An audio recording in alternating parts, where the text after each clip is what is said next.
be hot and muggy outside. It'll be in the 90s in Miami today. But when these Nats fans come indoors to watch their beloved Nationals, it'll be in the mid-70s at Marlins Park. Rubber game of the series. The Nats have already won a rubber game on this road trip in New York, trying to make this a 4-2 road trip. All right, a lot of meetings between these two ball clubs this year. Last night's game, maybe a play or two goes different, and the Nats are looking for a sweep today. Well, these games you feel like have been good games. I mean, it started in game one of the series. They had that 4-run second inning. Last night they battled back to within one at-bat of tying it up. But let's go back to the first game of the series against the Marlins when Ryan Zimmerman goes deep with a home run. He led off the fourth inning, a couple of doubles by Rendon and Ramos, then Michael Taylor goes deep. And how about Danny Espinosa up the middle? His defense has been solid all season long. So a 4-1 winner in game one of the set. And that led to yesterday's game where Jose Fernandez was on the mound. They battled, and Jason Worth with a big at-bat late. Yeah, within a run, bases loaded, nobody out in the ninth. The ball perfectly over to third base for the double play. The ground ball off the bat of Lobaton, and Jose Fernandez continues his total dominance over opponents in this ballpark. So the season series, yeah, we're about to play these guys for the 13th time. The runs are pretty close. The home runs favor the Nats. Runners in scoring position, the Marlins. The Nationals bullpen has been so much better. Now today, Washington faces a left-handed starter for only the 7th or 8th time this year, so it hasn't happened very often. In fact, 4 of these starts, Nicolito and Conley will be against the Marlins, and Conley goes today. Yeah, Conley 3 starts against the Nats, 1-1 with an ERA over 7, so you think they're going to have their way with him. They did the last time they faced him, a 7-0 winner. So a guy that pounds the strike zone, he's very aggressive, he has a closer's mentality, actually was a closer in college, turned into a starter. And you look at the April 19th game, Jason Worth taking him deep. They scored 4 runs on 8 hits off of him. That was a very momentous home run for Jason. They would get him the ball. And then Wilson Ramos, who's been amazing at the plate after this eye surgery in spring training all season long. So we'll see what happens here today. Max Scherzer's job #1, keep the ball in the ballpark, and they fared well against Conley, so we'll see what happens. Yeah, those were 2 of the 4 home runs in that infamous 7-run 7th inning that got the Nats that win back in mid-April. So Max goes today. He's had some problems with the Marlins, but I think we saw how good he can be when he'll mix things up early in the count and keep the ball in the park. Yeah, I think all the home runs off Max, or most of the home runs this year, have been early in the count. They've been on fastballs, so the changeup was good for Max last time. Let's look for a lot of changeups early in the count against the fish today. Yeah, so more on the pitchers coming up. Scherzer striking out just about everybody in sight his last 2 times out. How about 30 Ks in his last 15 innings or so? Tigers and the Mets. And today, it's the feisty fish from Florida.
Nice cool day inside. Thank goodness for the dome. It would be a sizzler. Marlins Park, great place to watch a ball game. Let's go back to April 21.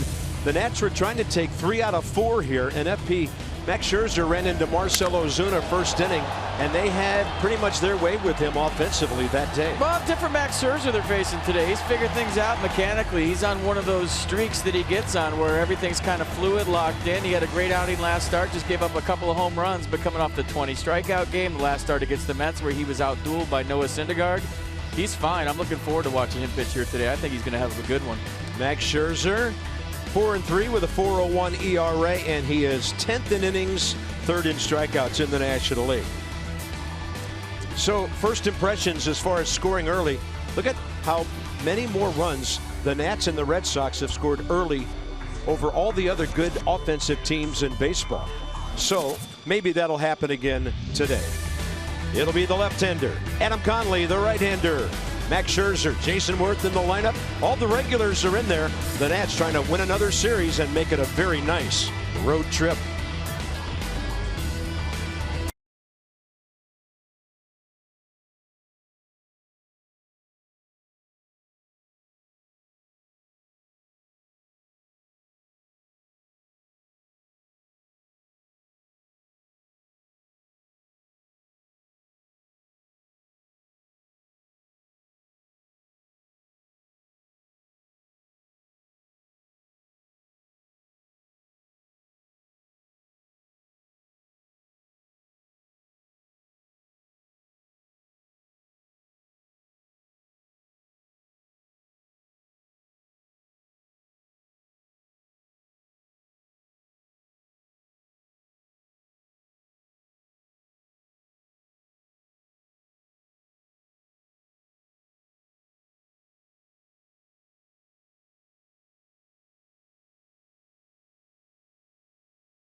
Let us show you a good time in Ocean City, Maryland. Book now at OCOcean.com. By Dominion. Depend on us for more than energy. And by your local Kia dealers. Visit DCKiaDealers.com to learn more. Beautiful downtown Miami. Nats fan looking to see his heroes take a series here today. The Nats are still a game and a half up on the Mets in the East. The Marlins are still 3.5 behind Washington. Rendon and Harper hopefully about to unleash something offensively. You saw Rick Shue there. He'd love that. The Nats right now getting that batting average up a bit. They're at 242. 8th in the league. They're 8th in runs, 4th in home runs. And boys' day out looking for some souvenirs here. I like watching all the high fives before the game. Everyone's got their own personal one. Rubbing Clint Robinson's head for good luck. I like that. Ben Revere gets the start against a lefty today. Michael Taylor will be ready for some late inning action. Wilson Ramos just told him, be ready for some late inning action. He said, okay. That's what he said. And here's Dusty, whose ball club on the road is 14-10. The Marlins are 9-11 at home. We're 1 minute from game time, waiting for Miami to take the field. Marlins are averaging 20,445 fans a game. A lot of kids in the ballpark today. They had a big parade around the field, and the big question around here is, when's Giancarlo Stanton going to start hitting? The slump is reaching epic proportions, and in this series he's 0 for 7 with a walk and 6 strikeouts. Well, I was hoping the crew could get us a shot of Jose Fernandez because we didn't get enough of those last night. In my old school opinion, and I know I'm a fuddy-duddy sometimes. You are. He made a spectacle of himself in the 9th inning last night. He's just into it. Can't fault the guy for loving it. But we saw enough of him last night. Yeah. Thanks, everybody. All right, Jose, you'll see you in September. So here comes the Nats lineup. Anthony Rendon, he likes it here. Over 300 career and 101 at bats. Look at the extra base hits, the RBIs. Anthony is 6th in the league, having scored 29 runs, 2 for 6 in this series, and over his last 10 games hitting .395. And Ben Revere, top of the lineup. You might wonder, well, why he's in there against the lefty.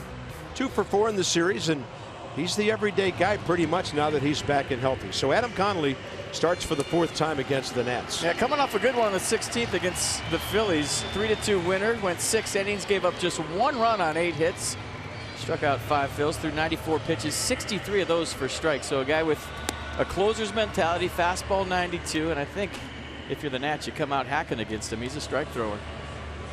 Set the defense for the Marlins behind Conley today. Ichiro Ozuna, Stanton the outfield. Echeverria Prado left side. Dietrich Bohr right side. And Jeff Mathis gets the start behind the plate.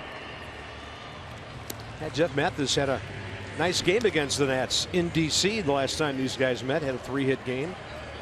5 hits total on the year. But a very good defensive receiver, and their guys like throwing to him. Umpire crew today, Tim Timmons. 17th year in the big leagues, has the plate. The crew chief is Mike Everett over there at third base. Mike Estabrook at first. Paul Emmel at second. So a nice leisurely Sunday afternoon getting this one started. And here's Ben, who had the base hit and the triple here Friday night. Big game, 4-2 road trip, way better than 3-3. Revere facing Conley for the first time. Everybody else in the lineup has faced the left-hander, who is 7-3 career, and today marks his 20th big league start. 112 in Florida. We're underway. Strike one.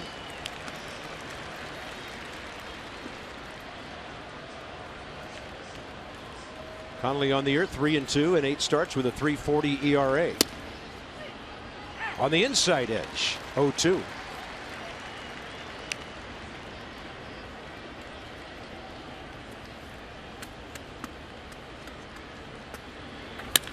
Right up the middle as Revere reaches out and gets the sweet spot on it. Here he comes, Ben Revere, showing signs of the leadoff guy we all know he is. Stayed on that nice couple of fastballs for strikes. Then he goes to the slider and an 0-2 count. Ben Revere right back up the middle. So there goes the no-hitter, Ben Revere style. And we'll see if he gets a read on Adam Conley's move. Yeah, Revere had a base swipe last night and then called out because of interference. Jason Worth in the series, 2 for 6. And stepping in, digging in, 8 for 22 over his last 7 games.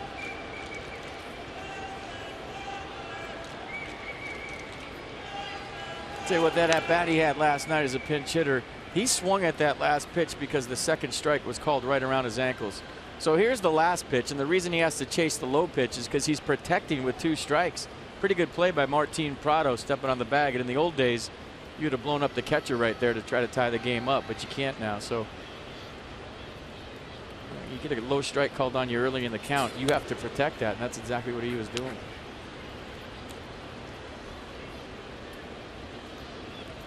Worth against Conley, a homer.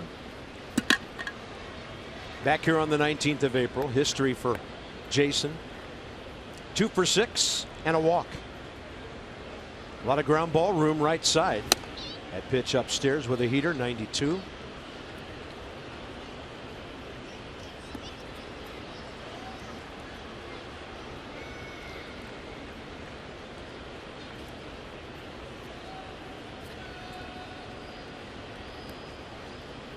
Revere, pretty good lead.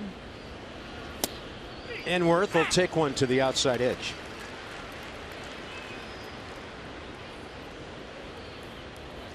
Tell you what, Conley's ready to go, isn't he? He's getting that ball back. He's on the mound. He's already got his sign.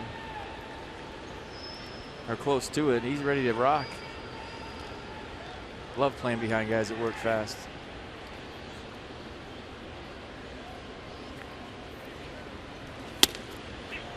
That's a strike.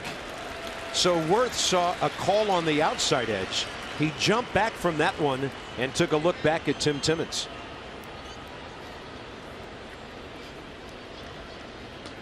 Say he's just about been painting the corner on all these pitches to Jason.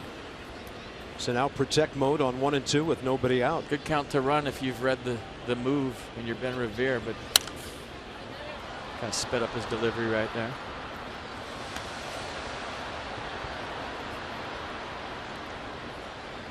Adam Conley, 25 years of age, from Olympia, Washington. Pitched for the Cougars at Washington State. Marlins took him in the 2nd round 5 years ago. Pulled out of a game against the Brewers this year with a no-hitter. 1-2 and Worth fouls it straight back. At Milwaukee, which is hard to do, 7 2/3, no hits. His pitch count was 116, and Don Manley came out and got him with a no-hitter. Wow. Yeah, he had walked 4, struck out 7. So he's just about peppered every quadrant of the strike zone here against Jason Worth. 6 home runs, 20 RBIs on the year.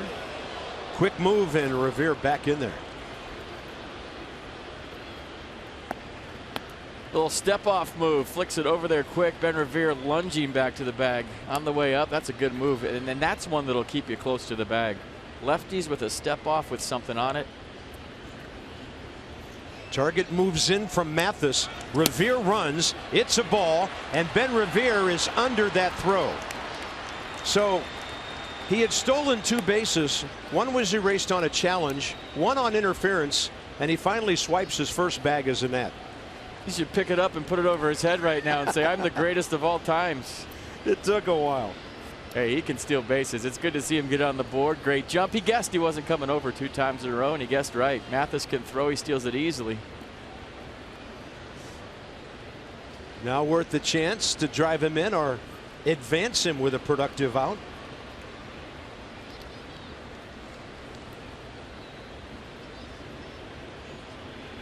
Way inside again, 3 and 2.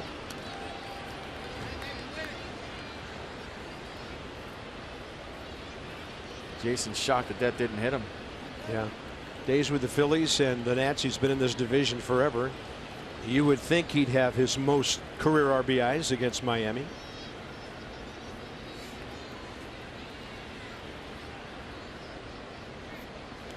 Now a payoff pitch with nobody out. Worth to the right side, puts it in play hard to Dietrich.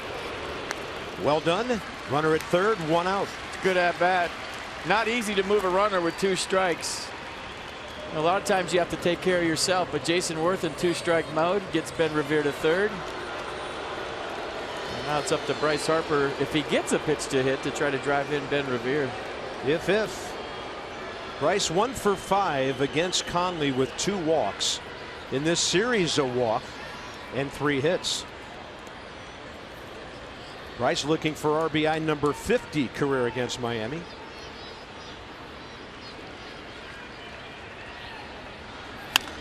Popped him up. Center field. Ozuna, probably the best arm out there. Here comes Revere. The throw coming home is high, and he airmailed it, and the Nats lead 1-0. Boy, Revere had a little stumble about his 2nd step coming down the line. I thought, oh, this is going to be close. But because Ozuna launched it, no play at the plate. And you got to go early in the game. Why not? Force the issue. How many times do you see people throw anybody out anymore? I mean, yeah, go. Look at this. I mean, you have to make a better throw than that.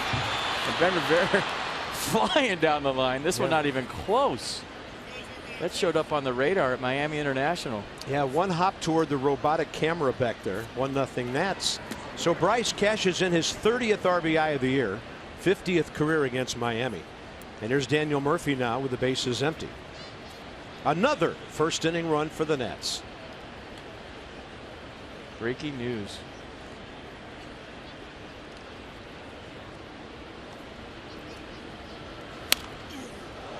That was hit or be hit. Did you see that pitch? That might have hit Daniel Murphy.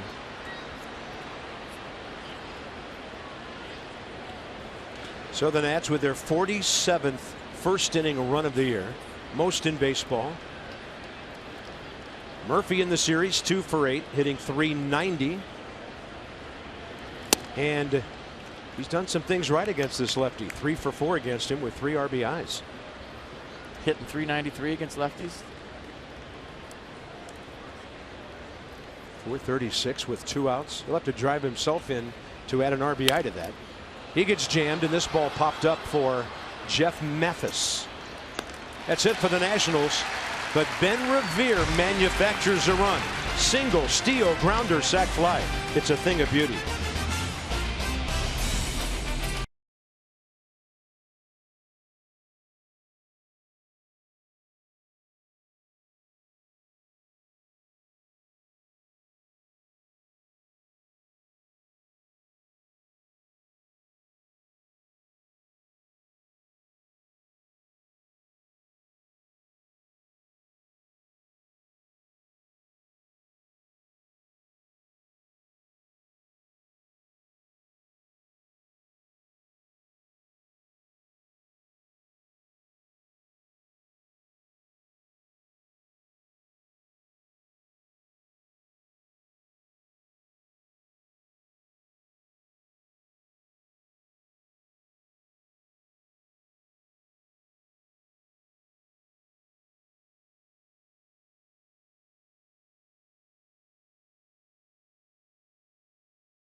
Supposed to do to help you get on the board. That's what Revere and the Nats have done here. Marlins are second in the league with Colorado, hitting .273.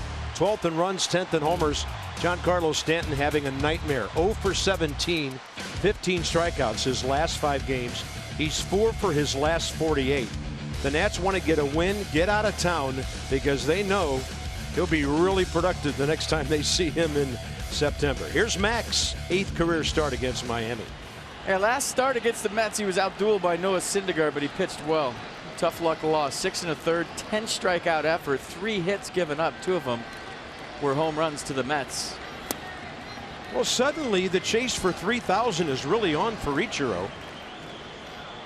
4 out of 5 with a walk in this series. A 4-hit game last night. And with Christian Yelich having back spasm, and there's another base hit. That's 2,955. Suddenly the hitting star of this series in terms of numbers of hits for Miami. Well, last night there was a little bit of luck at his 4 for 4. Chris Heisey made a nice effort, couldn't catch it. A line drive went off Anthony Rendon's glove. But this is a clean single, and his fan club, all 3 of them right there with the first base dugout, are going nuts. Those aren't the Sharpie guys, are they, with the shirts? I don't know. And the countdown? Here's Prado, 2 for 9 with an RBI. 42 years old, he can still rake. Unbelievable.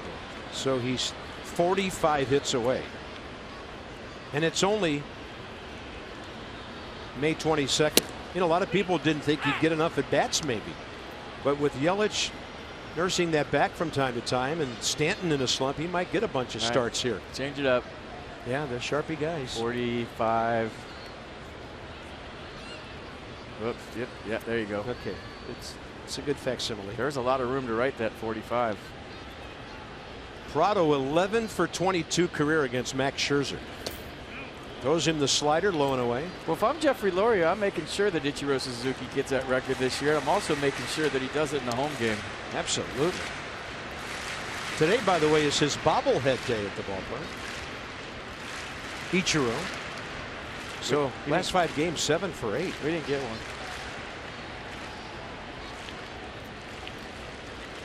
You should get one and get one signed for your golf tournament. I'm efforting. Nice. Time given very late. Have you ever seen Ichiro's autograph? No. It looks like he split the atom. It's kind of some circles going this way and some circles going the other way. It's easily the most confusing autograph I've ever seen. But it's Ichiro Suzuki. 1-1 to Prado. Max missing away.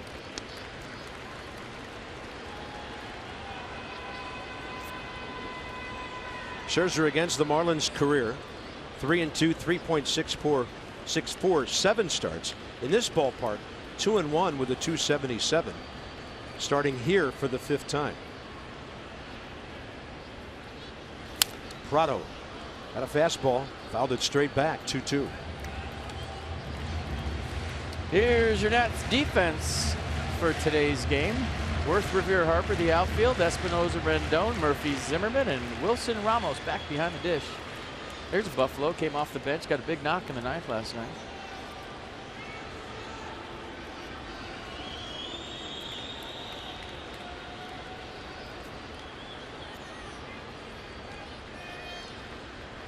Max looking for the ground ball. Holding, and then a calling card toss over to Zimmerman. And you take that away, the Knight runs in the 1st inning. His ERA would be down in the low 2s. Came into this game at 4.01 because of that early damage.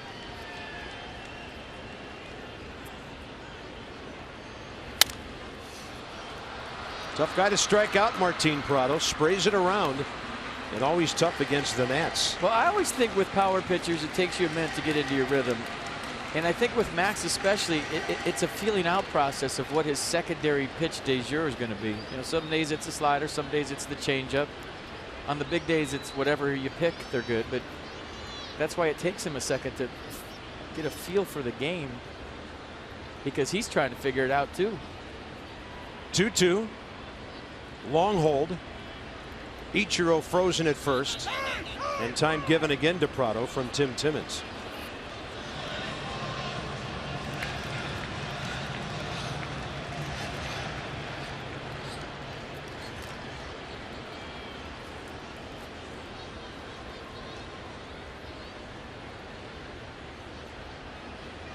Two, nobody out. Another hold. Here he comes. Prado right to Zimmerman. Double play.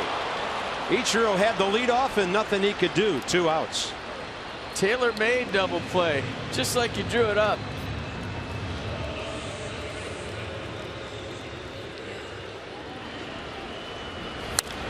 But did you see how Ryan got off the bag? A lot of times that's either a foul ball down the corner or a double, but because Prado's hitting and because of the previous foul ball, he didn't do the come off the bag, shuffle, shuffle, get range. He just stepped off the bag and stayed right there, almost in a no doubles type defense. That's good scouting. You play a team 13 times, you know what hitters are going to do. Most first basemen would have shuffled off, and that'd be a double and a run. So instead of Christian Yelich in the number 3 hole, it's Derek Dietrich. Watch Zimmerman come off the bag. Usually he's going to be almost where the runner is. You try to get range as soon as the ball's delivered to the plate as a first baseman. But because these guys have played each other a billion times already this year, scouting reports are at its highest. Yeah. Nicely done. It's almost like somebody just threw it to him. The Nats are playing their 44th game of the year. This is the 13th against the Fish. Dietrich broken bat. Zimmerman gets another one. That one not hit as hard as the first one, and all that matters is Max puts up a 0.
Ben Revere. This is what a good leadoff hitter does. 2-strike knock up the middle to start it. Steals second base easily. Jason Worth with a great at-bat, advancing the speed of Ben Revere to third base. And then Bryce Harper with a shallow fly ball that a lot of guys wouldn't have tagged up on. Ben Revere says, I am going and you can't stop me. So a run created by Ben Revere with a little help from his friends, but nice to see that out of the Nats leadoff hitter. Up and in to Ryan Zimmerman. Second inning underway. Home run to get things going. Friday night 1 for 5 with 1 RBI this series. He's also 1 for 5 career with a walk against Adam Conley. Trying to jam all these right-handed batters. Got a strike with that one.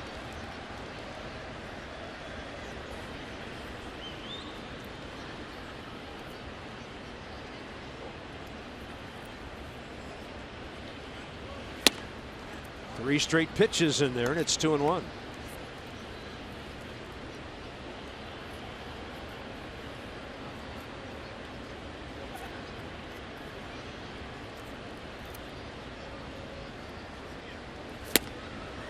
Good changeup.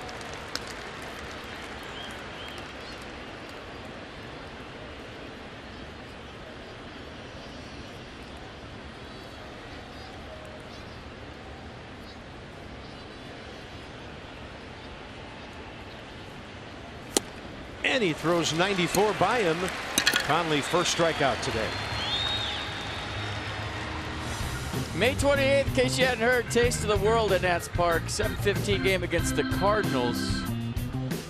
See the pregame food festival. Get salt and pepper shakers. I feel like based on our trip to St. Louis, there should be some nachos in there because that's all they eat in St. Louis, Missouri is nachos. Visit nationals.com/taste. Careful with your kid on the dugout. Line drives come in hot over there.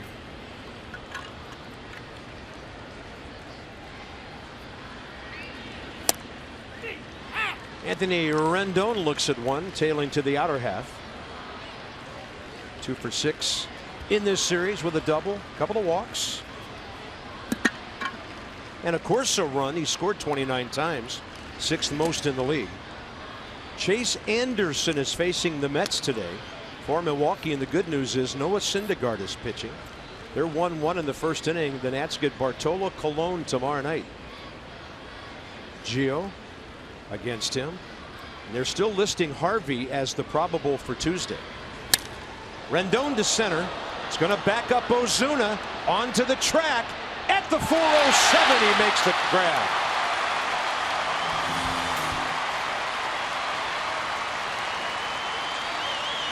Home run in a lot of parks, but even though they brought the fence in here, it's still quite a poke out there. We kind of see that develop, and Ozuna had a beat on it. Anthony Rendon hit the daylights out of this ball. Got a fastball down and in, hands inside. He thought he got him, so did I. But you could kind of see it developing. He was tracking that the whole way. He takes a peek, sees where the wall is, times it perfectly.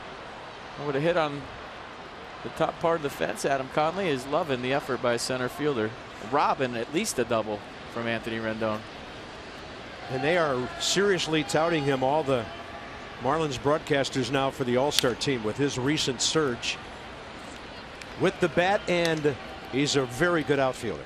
Well, you look at his numbers, he's 312, 8, and 22. And if those stay to form in the month of June, yeah, why not? I'll buy that. Ramos, 1 hit, couple of RBIs in this series. Also buy the guy in the batter's box for the Nats. And Ramos rams one to left. That ball takes off over Ichiro's head. Buffalo scampering into second base. He's there standing up. We've seen him hit some drives lately that seem to have another gear when they get halfway out there. Well, if broadcasters have anything to do with the All-Star team, which we don't, this guy should be an All-Star. He's leading all catchers with batting average. He's hitting .355 against left-handers. And Wilson Ramos with vision is the best hitting catcher in the National League. Wow.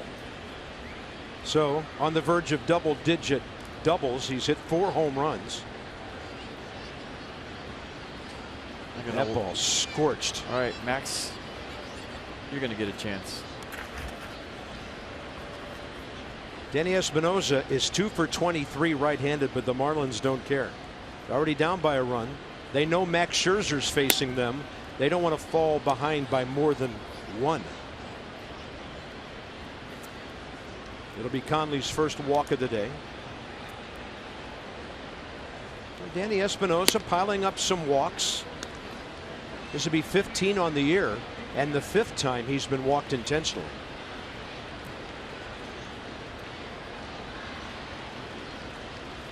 Whoa. Oh, strike 1. Did the umpire miss that call? Danny asked if it was a strike. Did you hear him? He said strike. He just jerked ready. Right across the plate or close to it. And Espinosa goes to first base for Scherzer now. Just a reminder as you enjoy a cold one on this Sunday afternoon. Miller time tonight's game brought to you by Miller Lite. Whatever I just said, you know, you hear it every night. I'm thinking about it might be right here, right now with Max on a first pitch ambush. What do you got? Why not? Scherzer driven in 3 runs this year. He's 0 for 2 against Conley, but he has seen him a couple of times. And it'll have to be a base hit, not right at somebody, into the outfield, with Ramos at second and some good arms out there.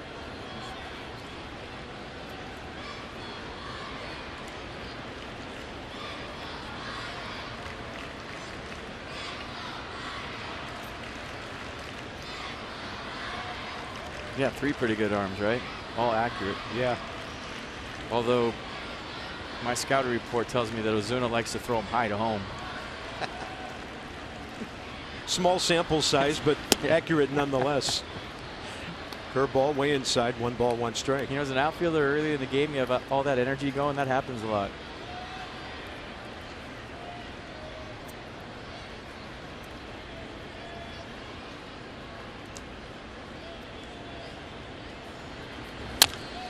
Scherzer chops one that's fair.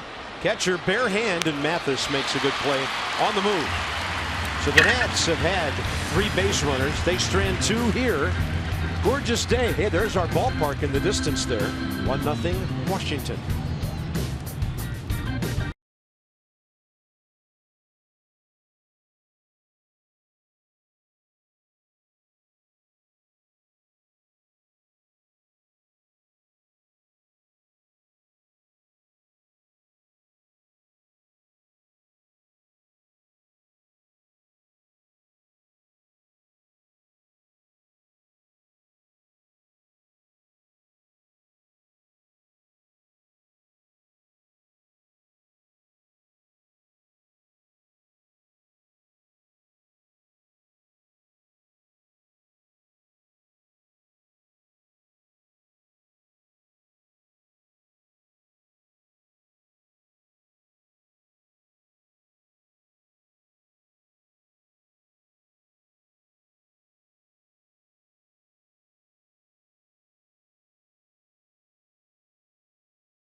Max Scherzer's first no-hitter with the first of 2 no-hitter bobbleheads. That's presented by PNC Bank. May 23rd, first 25,000 fans.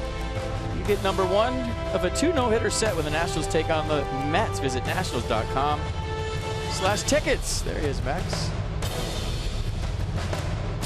That's how my head felt Saturday morning. That's how some pitchers are feeling right now, the way Ichiro is swinging. He's been fantastic. 7 of his last 8, 5 hits, a walk in this series. Now the Nats, there's Mark Lerner. Judy's here on your right. A lot of friends here in South Florida. They're entertaining at the ballpark. We're going bottom 2, Stanton, Ozuna, and Bohr. So you remember game 1 of the series, he took off his face guard. I think his last at bat, second last at bat. Didn't wear it last night, not wearing it here today, and I'm being told that's the first time since his injury that he's done that. Yeah.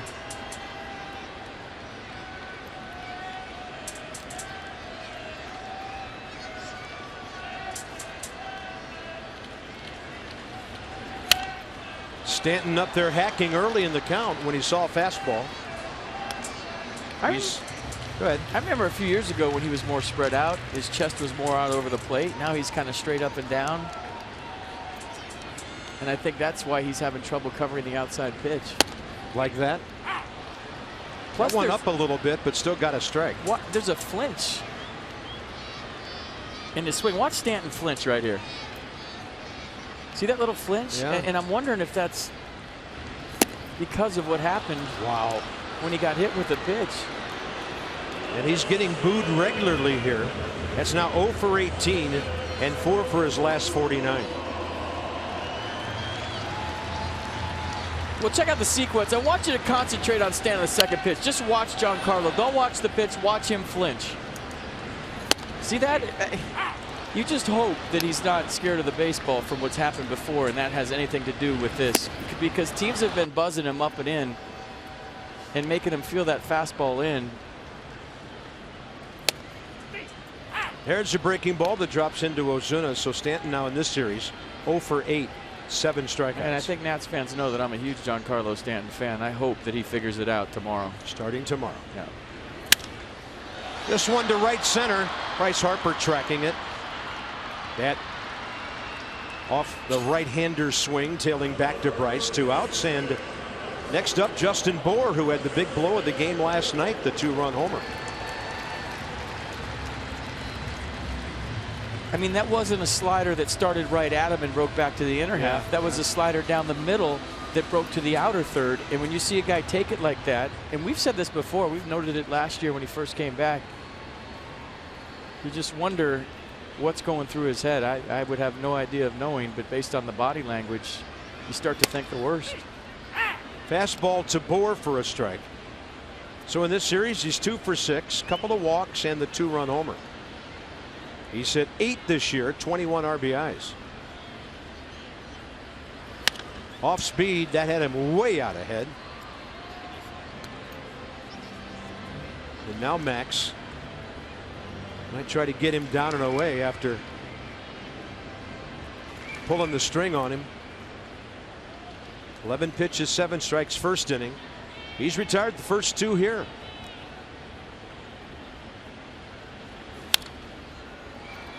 That was not off speed, but it was to the outer half.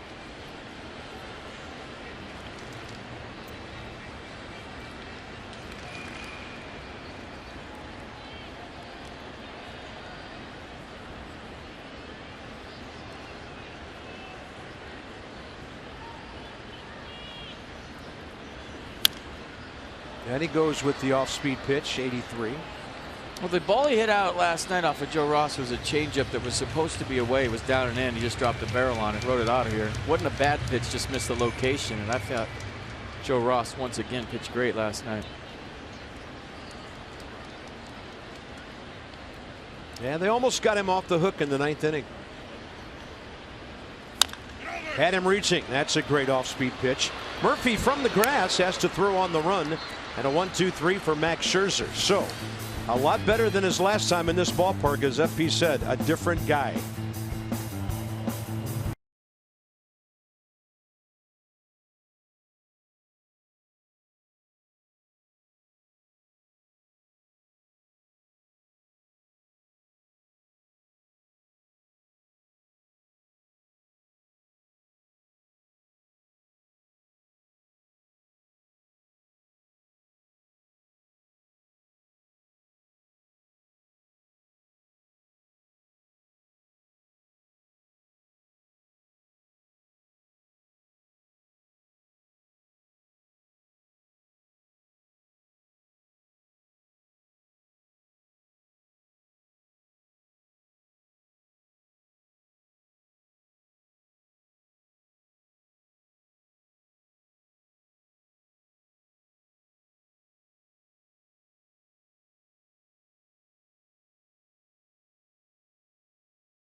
Here in Miami, Ben Revere is 5 for 10 over his last 3 games after getting off to a rough start coming back from the disabled list. And he told me the other day that during his struggles, he didn't have a lot of faith in himself, and he had a lot of sleepless nights as he was scuffling.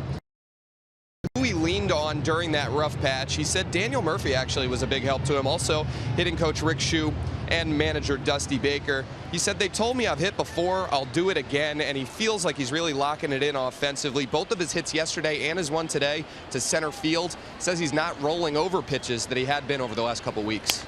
He's going to pull the bunt with him, and it looks like it's going to be a hit. No contest at first base, and now Ben Revere is 6 for his last 11. How quick did that happen? So thanks, Dan, with our Coons.com sideline report. Over 2 million vehicles sold and counting, and for Revere, a bunch of hits and counting right now. Well, we've talked about 181 hits last year. He's got a lot of 2-hit days coming, a lot of 8 hours of sleep coming, and 2 more hits for Ben Revere today, and that's just a beauty. Put it in your pocket as soon as it gets back past Adam Conley. And now let's watch Ben run again. Worth the hitter. This is fun watching him get on base. Yeah, not to be forgotten, Jason's extended at bat that ended up with a productive out on a 2-strike count that moved Revere to third after he had swiped second base.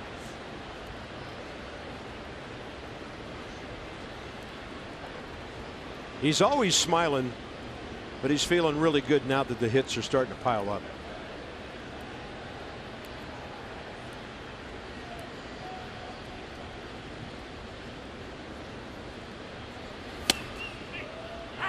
High strike, 0-2.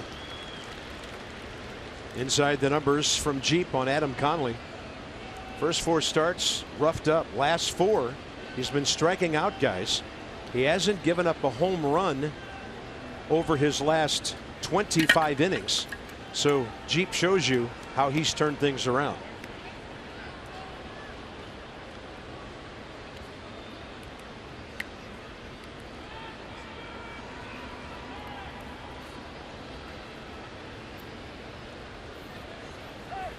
Remember Dan's report on Jason Worth, how he says that borderline pitches haven't been going his way this year. And if you think that umpires don't look out at the scoreboard and look at your numbers and your strike zone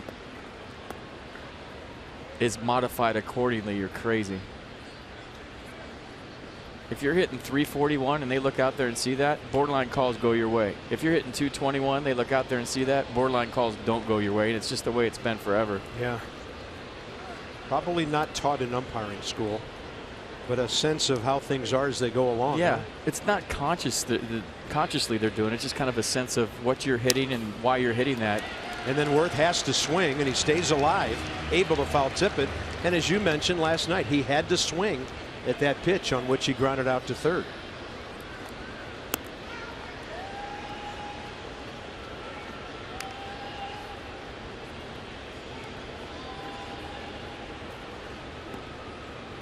One nothing Nationals, top of the third in the rubber game of this series. Revere's presence at first having another influence on this ball game, but the count's in Conley's favor. Home he comes, and Worth thinking right field, stays alive.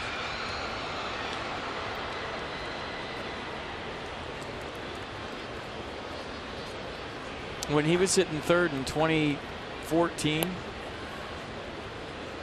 and way above 300, every single call went his way because he was hitting third and he was hitting above 300. That average against left-handed pitching this year, #1 in the National League coming in.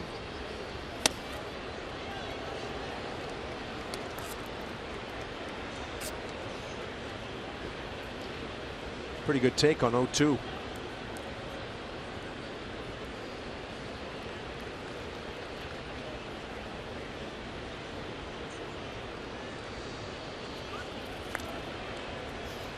That one took Bohr into foul territory.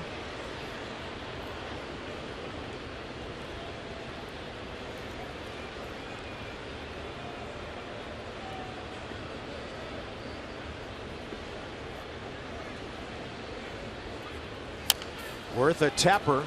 It's a fair ball.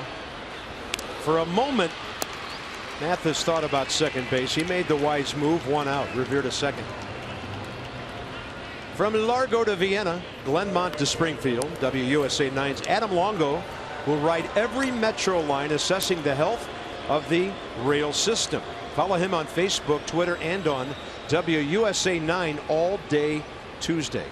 He's going to ride every line of the Metro. Good luck with that. I think you should do that, Bob. Just to like, I don't have enough credits left on my card to do that. Just to be with the people. You're going to walk Harper and take on Murphy here. I can't think of a worse thing to do in one day than that.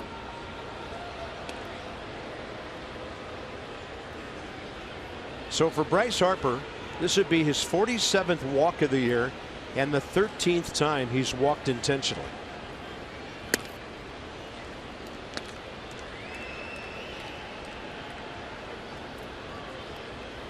Murphy said that's all right, because Daniel Murphy came into this game hitting .378 against lefties.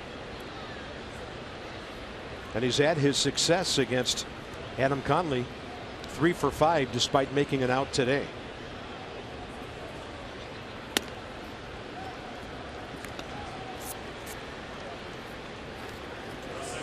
First and second, 1 out. How about that? On base percentage keeps on going up.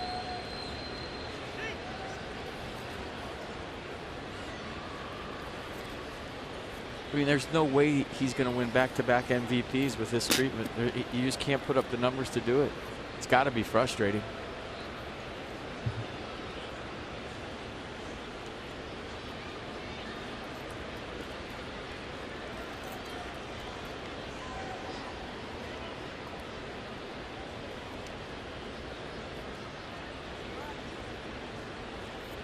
So here's Murph, and Revere's running. Throw to third. He's safe. Bang bang play. Harper stayed at first, and Ben Revere swipes another bag. And the Marlins probably going to take a close look at this. Well, I looked at Martin Prado's reaction, because that's what you have to do nowadays to see if he was safe or out. The call is irrelevant, and Prado didn't look to his dugout immediately. So let's see together. What do you got? Hands in there. He's safe. Did he stay in contact with the bag? He's safe. You know, and then when I saw Prado attempt the second tag, that told me, well, maybe they didn't get him. Right there. You're right. And he's on the bag. He wouldn't go back after him if he was out the first time. But wow. That's what it comes down to now. You have to watch the player's reaction to know what the call is. And that the umpire's actual call is overrated now, and you're looking to the player to see if the ump got it right. It's like the umpire's call is a suggestion. Yeah, and I'm suggesting that he was safe. It's making their job so different. It is. It was a strike to Murphy, who has a chance to put the Nats up 2-0. And he'll take a strike. It's 0-2. And I like that Bryce didn't go at first, because if you don't get a good jump at first, a lot of times the catcher will try to throw you out at second. So he didn't get the jump that Ben Revere got. Stay put. And Ben Revere's playing right out of his uniform today. Love it.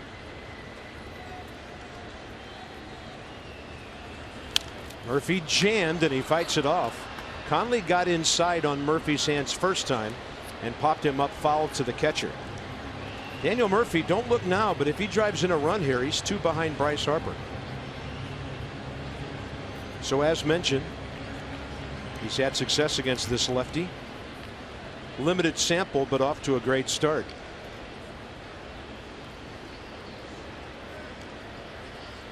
Murphy up the middle. That ball's going to sneak far enough for a base hit, and it's 2-0 as Daniel Murphy gets another base hit. Number 63 on the year. Tell you what, when you have as many hits as Daniel Murphy has, and your middle name is Hits, this is how it goes for you. You just have one of those charmed seasons, folks.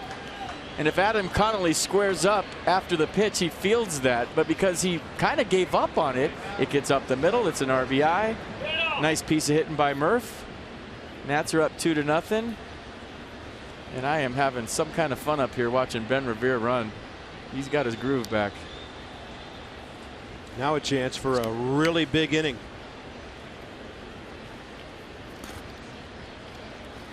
So Murphy collects RBI number 28. Zimmerman struck out first time. Conley did a good job on Ryan of mixing speeds back and forth.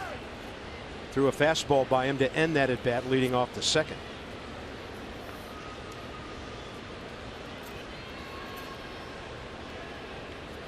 (2-4-0) Washington, 0-1-0 Miami.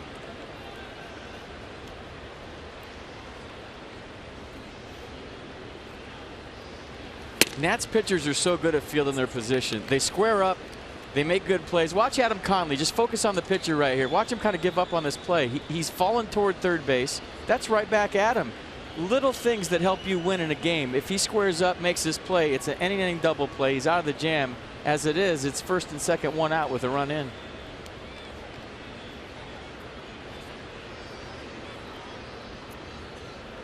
Tanner Roark, Max Scherzer, Strasburg, Gio's gotten better. Joe Ross is good as any pitcher.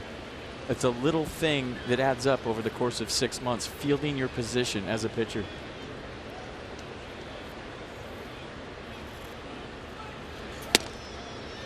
Two and 0.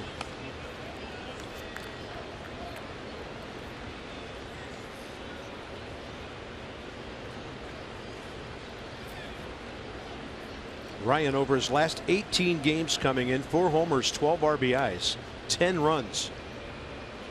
Runners both on the move. And now Harper standing between second and third. Not sure what happened there. He's going to have to end the run down here. Murphy standing on second. So they were both on the move, and then Bryce stopped.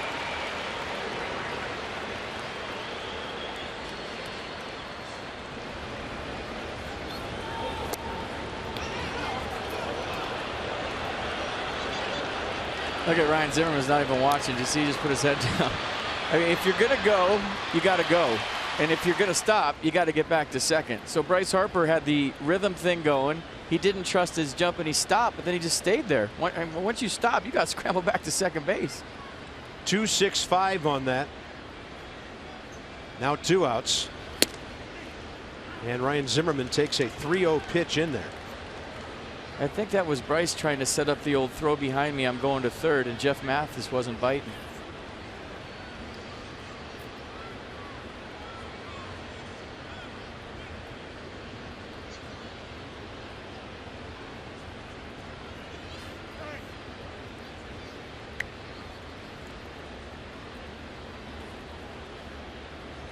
The one thing you don't want to see is base runners retired without a batted ball when you're ahead. Those things have a way of coming back to haunt on occasion. Now Max Scherzer pitching might be a whole different deal, and it doesn't matter. 3-1 is the count to Zimmerman as Mathis visits with Conley. So I think Bryce got a good jump. He didn't trust his jump for whatever reason. And then when he put on the brakes, I think he was hoping that Jeff Mathis threw behind him and he'd go to third. We've seen him do this before. So watch, it's a good jump. Then he's staying here like, throw it behind me, throw it behind me. Oh, he ran out. I'm done, for lack of a better word. But he wanted Mathis to throw. Mathis ran right at him, and that's the way you handle it. Jeff Mathis did a nice job with that.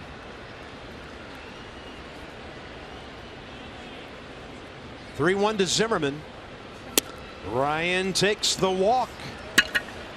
So there's been a base hit, 2 walks, and another hit in this inning. Nats have already scored a run. Now it's up to Rendon to make it a big frame. And that's a good lesson for you young players out there. If you have a guy hung up, run right at him. Don't throw it and give him an option to go either way. If he's in the middle, you throw it to third, he goes back to second. You throw it to second, he goes to third. When it's such a long throw like that, I mean, that's textbook by Jeff Mathis. Run right at the runner and you got him. Not too many catchers would do that.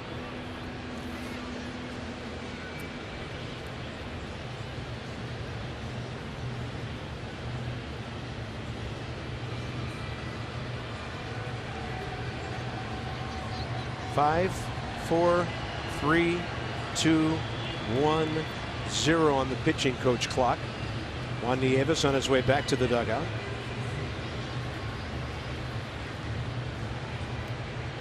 That clock is great, but I want to know the penalty if you go over. I know. There has to be. I mean, you should have to play an infielder short for the rest of the inning. It's a ball, maybe, or Whoever went to the mound has to sit an inning in the clubhouse. It's a clock with no consequence. It is. Rendon takes off speed. It's inside. Anthony first time. Slammed one to the center field wall, and Ozuna slammed into the wall to take a double, triple, who knows, maybe more away from Anthony Rendon. Strike call, outer half.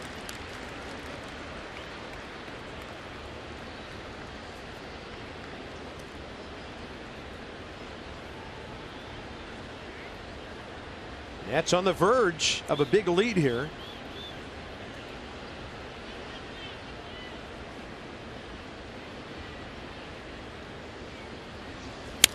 Rendon gets jammed and drops it left field. Fair ball. In to scores is Murphy. To third is Zimmerman. Anthony Rendon with a double. Broke his bat and puts the Nats on top 3-0. Tony Two-Bag, stay hot.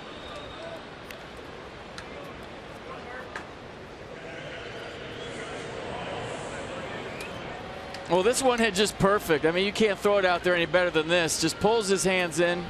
Really staying upright now. I felt like he was kind of leaning over the plate earlier in the season. The fact that he's upright allowed him to get to that baseball. That scores Daniel Murphy. 3-0 Nats. Line moving. 12th extra base hit on his 10th double. They're going to walk Ramos and take on Danny Espinosa with the bases loaded. So last time they walked Espinosa to get to Scherzer. This will be the third intentional walk of the afternoon.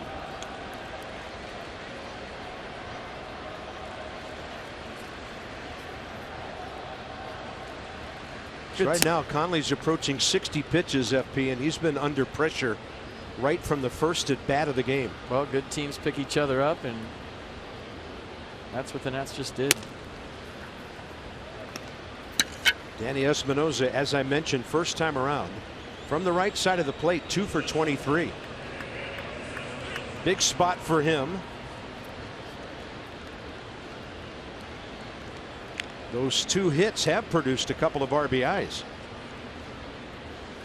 He's driven in 15 on the year.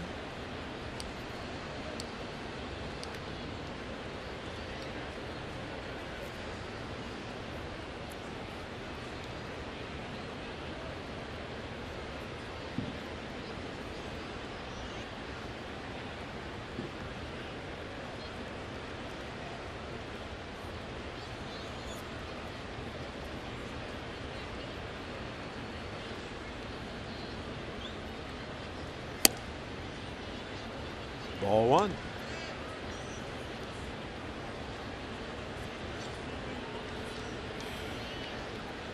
Danny's 71 career home runs. His first came as a right-handed hitter against Zach Duke in Pittsburgh, opposite field.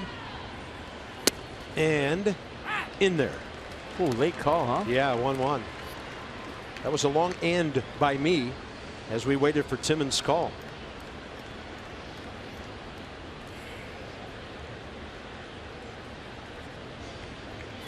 Danny in the series 0 for 5, but 3 walks. Conley off the full windup here. Pretty good hack. It's 1-2.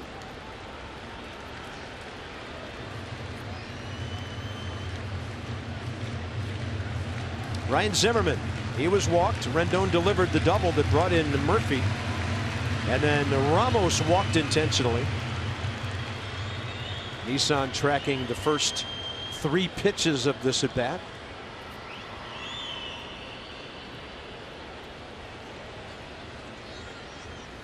Espinosa, foul tip, and he stays alive.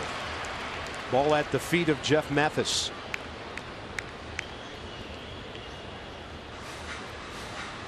Surprisingly robust number on a 1-2 count this year. But I like what Daniel Murphy did with 2 strikes. He just spreads out, flips the ball somewhere, finds a hole. I love that approach. You don't see that too often nowadays. I know, and it really makes you wonder why.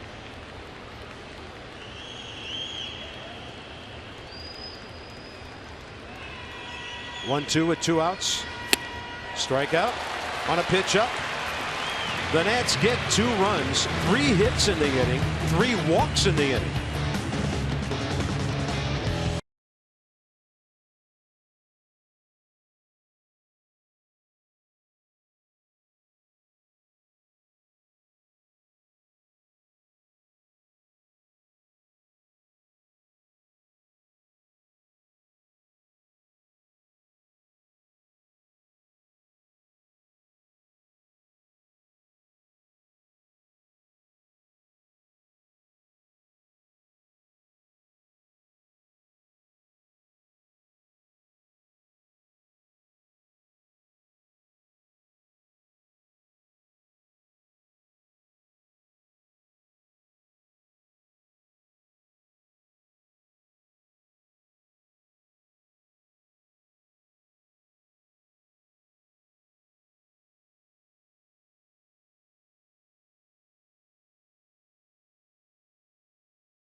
And Nats as we go to the bottom of the 3rd inning. So I'm looking at my weather app right now. 72 tomorrow in DC, 81 on Tuesday, 84 on Wednesday. So no excuse not to come out to the yard. The weather's getting nice. The Mets are in town. Should be a fun series. Go to nationals.com to buy your tickets. And I know the boys would love to see some big crowds on the homestand after this road trip. Yeah, Murphy can't wait to greet the Mets again. Gio and Cologne tomorrow. Strasburg, Harvey Tuesday. Tanner Roark, Steven Matz on Wednesday. And that Wednesday game is at 1:05. So how about a matinee? How about a Fresca? Some popcorn. First pitch slider, Adeiny Echeverria, bottom of the 3rd. Max first 2 innings, 21 pitches. A very impressive 17 strikes. And he goes with the heater, and Echeverria hits it well, but late for it. And the Nats will be into the Miami bullpen possibly early today. 64 pitches already for Adam Conley in 3 innings.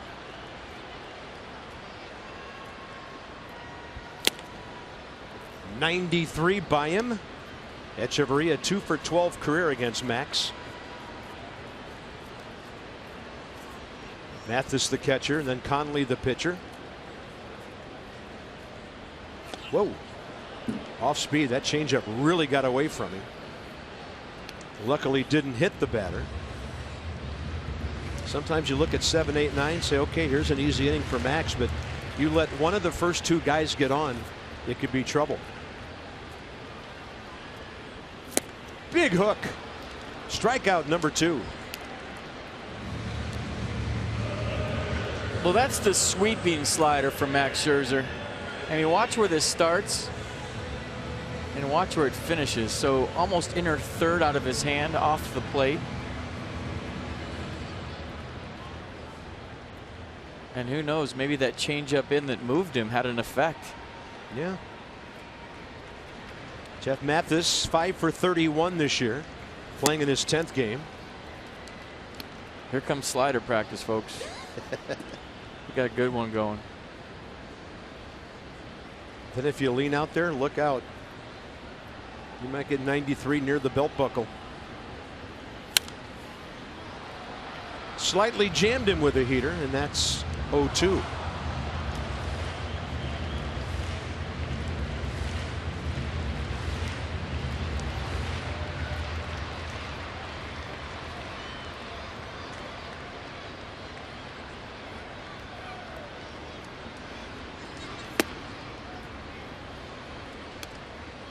Yeah, last game for Max, it was the changeup. He threw it 18%, which is the highest percentage he's had. We were watching. We said it was his best friend against the Mets. Today, I feel like the slider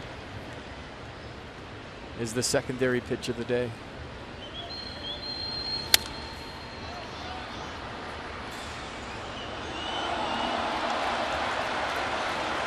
When you have insight, you're all over scouting reports like this. Coda Glover, 23-year-old right-hander for the Harrisburg Senators. And you also know how to handle your finances with confidence. So brought to you by PNC for the achiever in you. Getting it done at Double-A. See ya. That's strike 3, a fastball right in there, and Mathis couldn't pull the trigger. All right, Dan, more on Max. Bob, in the open, you guys talked about Scherzer's high home run totals this year. Scherzer talked about that after his last start in New York when he allowed 2 home runs. He said if his mindset was wrong or if his pitch sequence wasn't right, that's where he's really going to hold himself accountable. He hasn't really put too much into these high home run totals because he feels like he's going about it just fine. Well, he's just fine right now. Conley 0 for 2 against him. I still think every once in a while you got to give a see you later on a strikeout. I mean, why just it's only the 3rd inning. Why just wait for home runs? If it's a big strikeout, you need to mix in a see you later. Okay. Then now we got it on both sides, and I'm sure fans love that. Okay. I did it at the end of a no-hitter once. Did you? Curveball outside. It was a partisan call, shall we say. Well, if he gets one right here, just try it out for practice. 1-2. You know how I hate to plan ahead. Just do it. See you later. That was. You didn't put any heart into that. That was brutal. Brutal top of the fourth, straight ahead.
Of Nationals baseball is brought to you by the RAV4 Hybrid. All-wheel drive and unexpected performance. Visit buyatoyota.com today. What are they doing there? Got some Cuban sandwiches, baby. Oh, they're getting ready for the Cubans, huh? Those are great sandwiches. Pork coming up shortly, all the dressings. So it's 3-0 Nats, 3-5-0, 0-1-0 Marlins. Scherzer leads off, top of the fourth. No contest so far, pitch count. Max, by the way, facing the minimum 9 hitters in 3 innings after the Suzuki base hit, thanks to the Prado double play line drive. Scherzer pops one up right side of the infield. In the foul ground, Bohr, he'll call off the catcher. Easier play for him. How about some Geico highlights? And let's show this guy, Ben Revere, having a day here at the ballpark. 2 for 2, getting the party started. There goes the no-hitter. Line drive up the middle on a 2-strike count. Then how about stealing a bag easily? His first as a Washington National, believe it or not. We're going to see a lot more of those. And then the base hit bunt, bringing it with him. Put it in your pocket once it gets by the pitcher. Ben Revere with the second stolen base as a Washington National. This time third, and then hits Murphy right back up the middle, making it 2-0. Later in the inning, Rendon would drop a double near the left field line, put the Nats up by 3.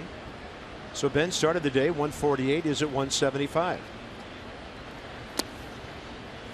1 ball, 1 strike on the take, low and in.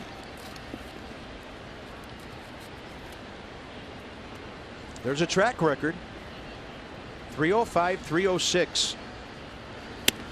And then last year in a split season for him, 298 with the Phillies and 319 for the Blue Jays. So he's been over 300 3 years in a row. To his right, Dietrich. 2 outs. Home runs for kids. DC Lexus dealers are donating $250 to the Children's National Health System for every home run a Nats player hits this season. It's for a wonderful cause. Lexus, the pursuit of perfection.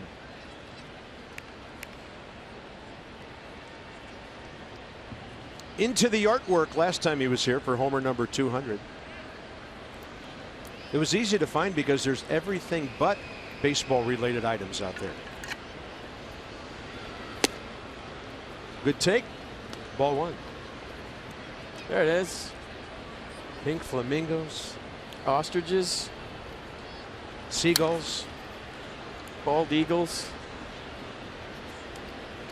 Sun shining brightly. Pinocchio dolphins. Jellyfish. There's a starfish in the middle. Beautiful oak trees. Gorgeous. Well-timed jump by Martin Prado. Who just threw it around the horn for the third out. I've seen the Marlins throw it around after the third out plenty of times, but you might not have remembered that time.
To the plate right now, 3-0 Nats as we go to the bottom of the fourth. So he had 4 hits last night. He's got to hit his first time up today, so he's sitting at 29.55. His average is at 3.85. And I'd be smiling too if I was an Ichiro fan. Sunday Smiles brought to you by Hair Cuttery, home of the Smile Back Guarantee. No small print, just big smiles. When do we play the Marlins again? I'm wondering if we get to see this. You know, it's in September. That could be about the time.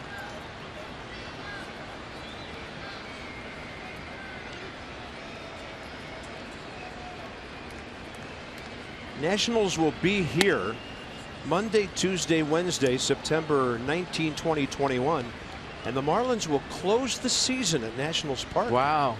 On the 30th and then the 1st and 2nd of October. That's the only way he doesn't do it at home, is if it's the last series of the year and he hadn't had an opportunity to do it in his own ballpark.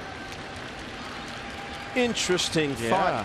We'll see how it all works out over the next 3 months. He will be riding some serious pine on the road when he gets close. Rendon's got to hurry. And he's called safe by Mike Estabrook. You know the Nats will have a look at this. It was well played by Rendon. And if he is safe, Ichiro will be 6 out of 7 in this series. I have out based on what I just saw. Let's see what the replay shows us. Maybe bang, not. bang. Ichiro hit the middle of the bag, like the top of it. Look at him getting it. Oh, no. I don't think they're going to challenge this. What if number 3000 gets challenged on a play like that?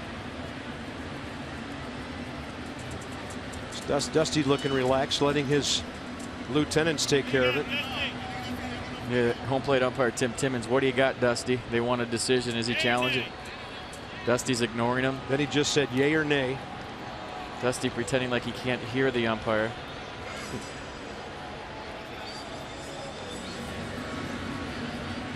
Oh, they're challenging. Here we go. They're going to go to the headsets.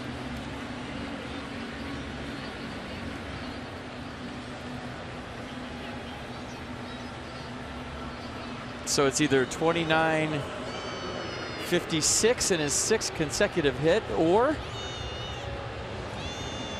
29.55, and there's a leadoff man retired. I'm sure Ichiro's English a lot better when I played against him in 2001. And the only thing he knew was dirty words back then. Seriously, it was hilarious when he got to second base.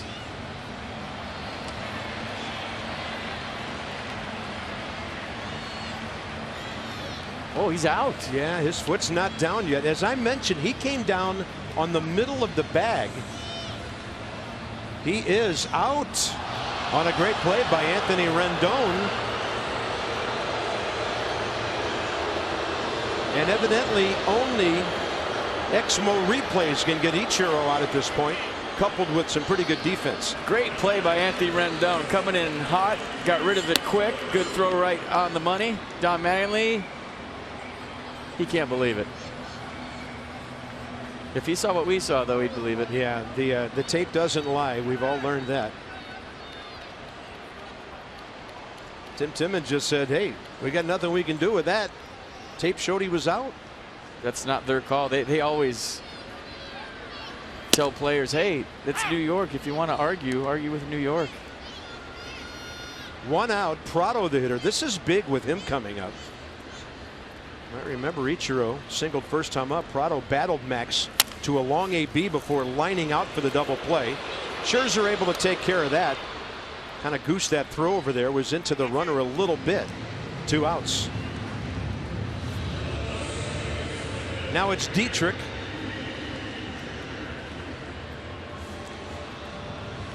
Tell you what, in a sneaky way, Anthony Rendon's playing as good as anybody in the National League the last 2 weeks. Defense, offense, running the bases, you name it, he's doing it. 8 of 11 hitters, first pitch strikes. Dietrich lined out softly to Zimmerman first time, and that's a first pitch curveball for a strike. Pulling out everything right now as Max gets into the middle innings of his day. Another one. That's the slider harder. 0-2, but a big hook on that thing too.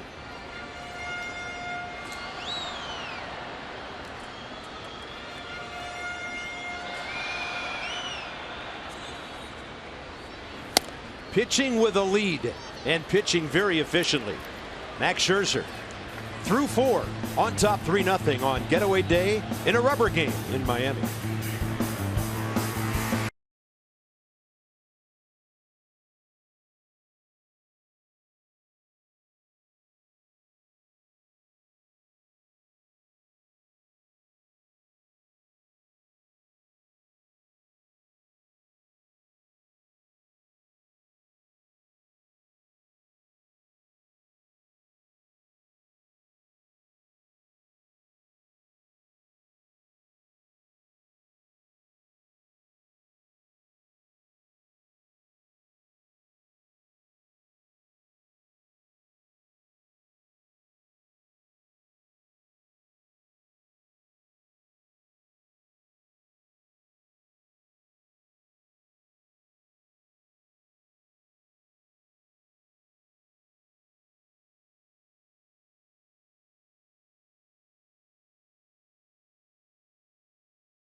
Baseball brought to you by T-Mobile. Matt Cain of the Giants, first win in almost a year. Good for him. The right-hander is back. Matt Wieters of Baltimore, like Jason Worth, coming up big on his birthday this week. Mariners 17 road wins, leading all of Major League Baseball.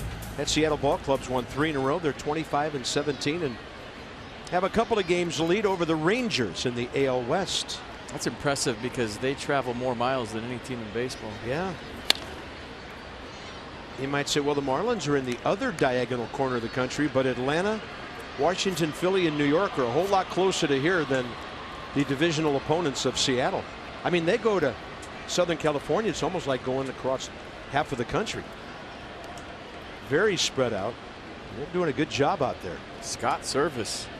Yeah. Always liked him as a player. Played for Dusty in '99 as a Giant. Good teammate. You knew he'd do well. Harper a sac fly and an intentional walk. So Bryce finally makes it to the 30 RBI mark.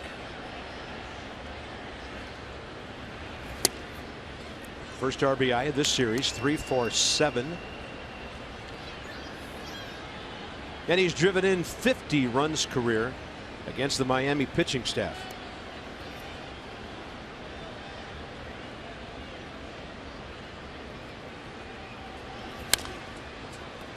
Way out ahead of the off speed, counts even.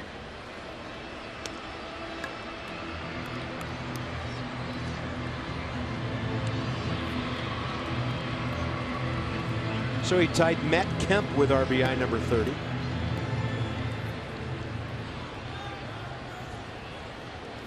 Two at Bryce reaching, and Dietrich will throw him out after a pretty good pitch by Conley. Next 5, they're all at home. 3 with the Mets. We gave you the pitching matchups. Make a note of it. Wednesday's a matinee. St. Louis in for 4. WUSA 9 will join us on Friday night. And of course, Johnny and Ray a half hour before and after every Nationals game with Nats Extra. Here's Murphy, 1 for 2 with an RBI hit. Gio and Bartolo Colon tomorrow night.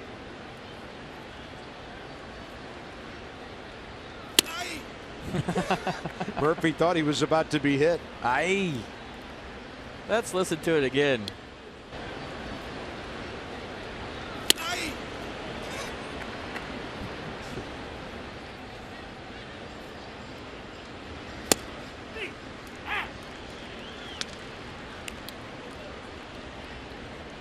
Hit number 63 in 161 at bats.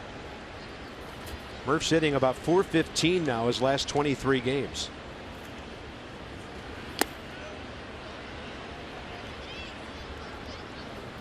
Lays off the off speed, 3-1.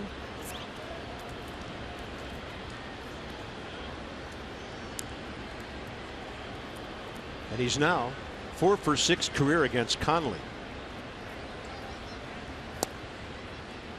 He'll take the base on balls. Might have been a strike if Mathis catches it. Murphy will take the walk. Yeah, and that's 5 walks on the day. 3 have been intentional. Mercedes-Benz will give us a look. It was a strike. Well, maybe lower half. Good at bat by Daniel Murphy once again. His on base percentage soaring as well. Came in at .421 today. So he's on 2 out of 3 times.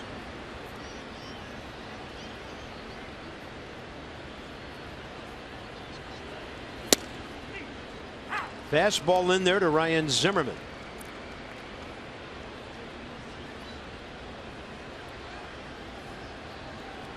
Ryan a base on balls last time that set up Rendon's 2-out RBI double.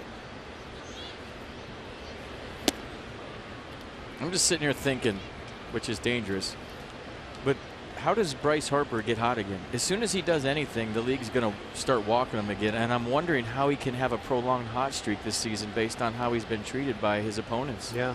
How does he lock in, and how does he put up numbers with the way he's being pitched? I guess when you get a pitch, you have to take advantage. Exactly. Slow roller, and Echeverria is going to turn it into a 6-3 double play. Halfway through the ball game in Miami, the Nats 3-0. Murphy, yeah, another hit.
lead here in Miami. Team defense has been a strong point for the Nationals this season after it was very much not so last year. Even with an error yesterday, the Nationals have just 16 errors through their first 43 games. That's the fewest in Major League Baseball. Compare that to last year through 43 games when the Nats had 34 errors, the fourth most in the majors. So more than twice as many errors last season than they've had to this point this year. It's an aspect that probably flies under the radar a little bit with how well the Nationals have pitched, the offensive output that we've gotten from Daniel Murphy, from Bryce Harper, from Wilson Ramos, and some others. But the defense has been very strong so far this season. Not many miscues for this Nationals ball club. 16 errors. Mets and Orioles the next closest with 17 each. First pitch slider, a strike to Stanton, and that's Dan. With our Coons.com sideline report, over 2 million vehicles sold and counting. Well, the guy in my mind that hasn't gotten enough credit for his defense is Danny Espinosa. He has been lights out at shortstop, getting to balls that we haven't seen guys get to. Hit 93.1 miles an hour on a throw to first base. That's the hardest for any shortstop in the big leagues this year. So, even though the average where Danny doesn't want it, his play at shortstop has been as good as anybody in baseball, and a lot different than what we've seen around here in the early part of the seasons, and that's just facts. He's not taking a shot at anybody. Stanton started, looked like he stopped, and the count to 2-2. Good throw by Jason Worth the other night. He's been playing good left field. Rendon's been solid at third. Murphy stationed up the middle for Giancarlo. And Ramos popped up like he was almost ready to throw to third on a called third strike, but it's 3-2. Does he challenge him up 3-0? Struck him out on a slider first time. There's another slider. And Barry Bonds has to be smiling about that with Don Mattingly. He leveled off and hit that ball really well. Oh, I want to see the hit speed on that one. Because they've been talking about his bat spending very little time in the hitting zone. Well, he got a slider from Max. It just kind of hung out there for a second, squares it up, and when he hits him, it's kind of scary, to be honest with you. Yeah.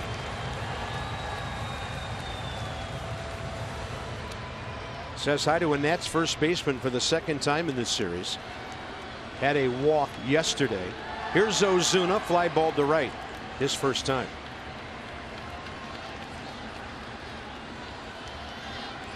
Their big boppers are right here. Stanton, Ozuna, and Bohr, and he pops up on the first pitch. Ryan Zimmerman, foul ball, 1 out.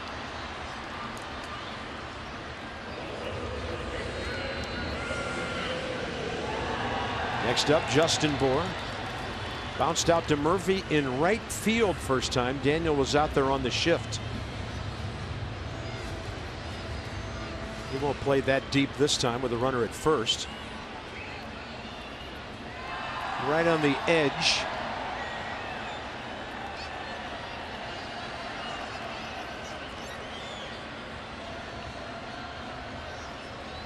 Espinosa on the shift. Right side of the infield. 111 miles an hour on that line drive. Oh, man.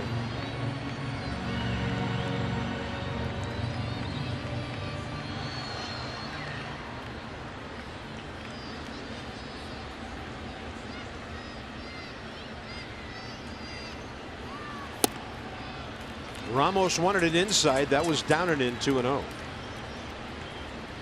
So Giancarlo Stanton now 5 hits in his last 57 plate appearances. Ichiro 5 hits in his last 6 plate appearances. Yeah, how about that?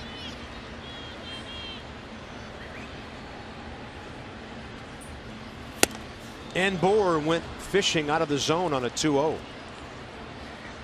Saw a fastball up and tried to make it a 1-run game.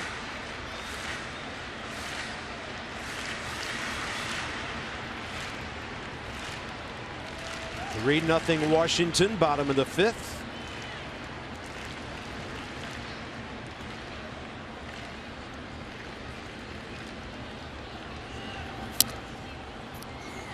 And that was a swing and a miss. Ball cutting in on the hitter. And Wilson Ramos not able to keep it from going behind him.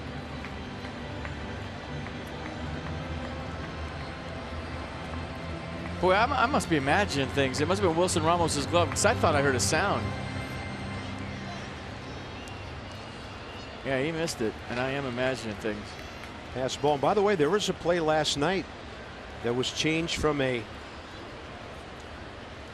wild pitch to a pass ball that took an earned run off of Joe Ross's average. That was changed this morning. Now it's 2-2 with one out. And Bohr reaches out and hits it to left. Jason Worth right there. Max, a good job of making the left-handed power guy lunge for a pitch. Two down. It just goes to show you a changeup in the right spot. The home run to Bohr last night was a changeup down in. Joe Ross hung on to it a little bit too long. Wanted it on the outer half. This is the same pitch, but in the right location. So one on the inner half, one on the outer half. So now he has to extend and reach for that. Where last night he just dropped the barrel and hit a missile. That changeup hit his location. Last night's changeup didn't. Great pitch. Echeverria with 2 outs. Max struck him out first time. Scherzer 4 strikeouts in the 3rd and 4th innings combined, with a couple of ground ball outs. But because it's been primarily a contact day, he's kept the pitch count very low. Pitch number 58 coming. And a 2-hopper right at Danny Espinosa. So Scherzer about 30 pitches fewer than his opponent through 5 innings. Things are going swimmingly in Miami.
Game summary brought to you by Mercedes-Benz of Arlington. Visit them at www.justmercedes.com. So Ben Revere doing his thing. Daniel Murphy, we've seen him do what he's doing today, and Max Scherzer on point. But how about Anthony Rendon? Let's give the Nats third baseman a little love. The double into left field, his second time up.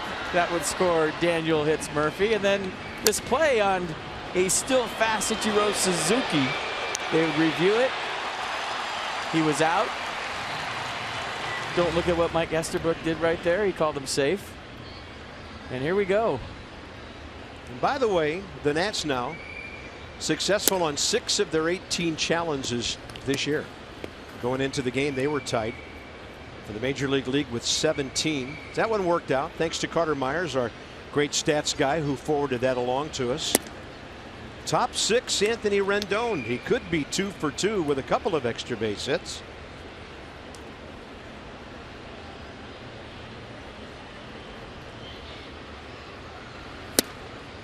Taken all the way on 2-0. Conley about to throw his 90th pitch to the leadoff man, 6th inning.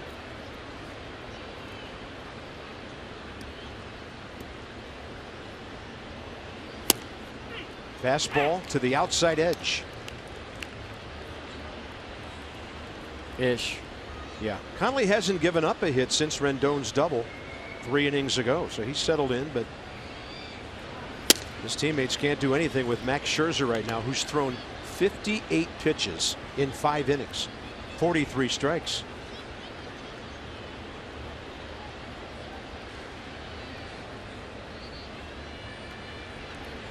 Rendon takes the leadoff walk. 6th walk of the day, including the intentionals, of which there have been 3. Seeing it big. You know who he reminds me of? And not the way he plays, but he reminds me of Andre Dawson in the fact that he's quiet. He's not about look at me. He just gets his job done. He's a good teammate, and he's a really good player. And that's what Andre Dawson was. And he wasn't flashy. He didn't try to get endorsements or be in front of the cameras after the game. He just went out there and tried to beat you and was a good teammate. And I think Anthony Rendon reminds me a lot of Andre Dawson, the person behind the scenes. Good call. Ramos. Andre Dawson, an MVP who played on a last place team one year in Chicago on the north side. Ramos a double and an intentional walk in the series. 2 for 5, 2 RBIs.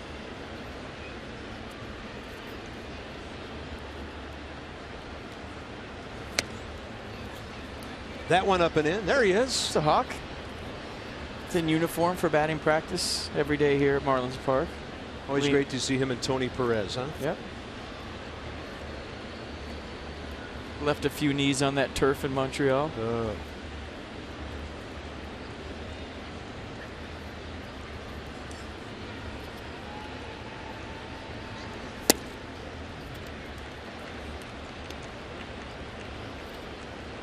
Ramos on 3-0. It's a 3-0 game. Getting down to the bottom of the order. If he sees one in there, yeah, why not? Look at that sawed-off shotgun for pitch track.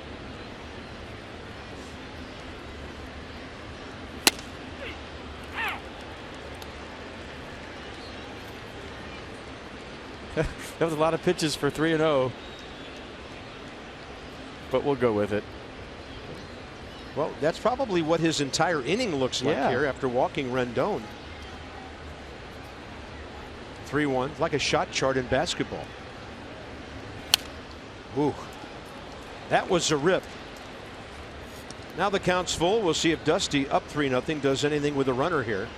Ben Revere on twice. He has scored 2 runs after stealing 2 bags. RBIs from Harper and Murphy and Rendon. Brian Morris usually pitches later as their setup guy for A.J. Ramos. Don Mattingly might be thinking, I need my 7th or 8th inning guy in soon to keep this close. Rendon's running. Ramos takes it way outside anyway, and that's walk number 7. My. You remember my scouting report early? Hack, he's a strike thrower. Nailed that. Well, he knew you told the guys that, so he's been nibbling. And here's Espinosa. Danny's been walked once. 0 for 1.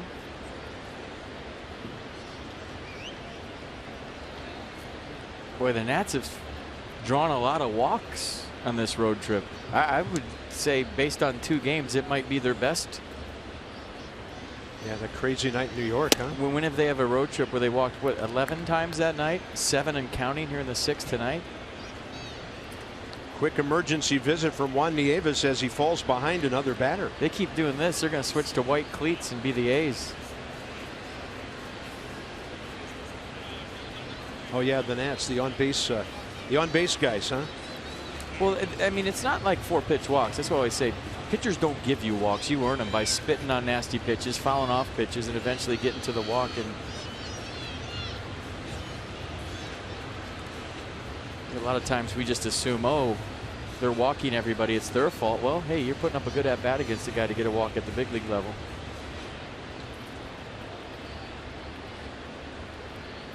Nats a hit or 2 away from putting a stranglehold on this game.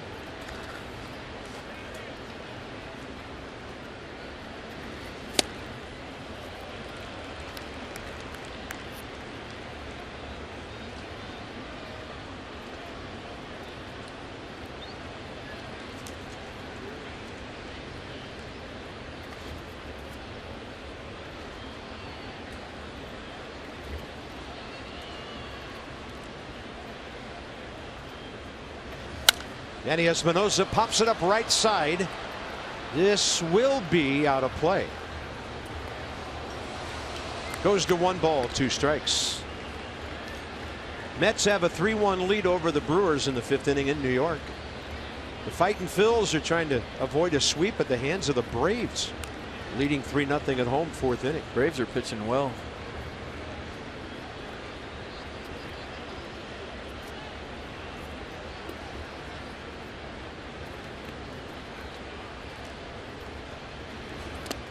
Danny identifies the off speed, takes it low. So here's the East for you going into today. Nats could play well against the Mets at home and open up a pretty good advantage in the division. Don Mattingly's Marlins just 2 above 500, with Christian Yelich ailing and Giancarlo Stanton slumping.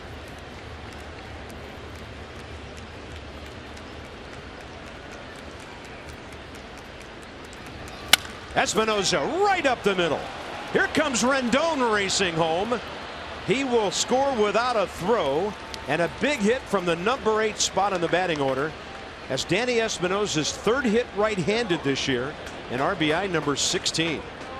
Now Max can move a couple of runners. Well, that's why that hit is so big. You got to run in. Now you have 1st and 2nd, nobody out. Max Scherzer a chance to advance a few guys, but a good at-bat by Danny Espinosa right up the middle. And all of a sudden it's a 4-0 game. You can't walk 7 guys in a big league start and expect to win. It's just not going to happen. Even in the minor leagues, that ain't happening. So here's Scherzer. Bohr ready to charge from 1st.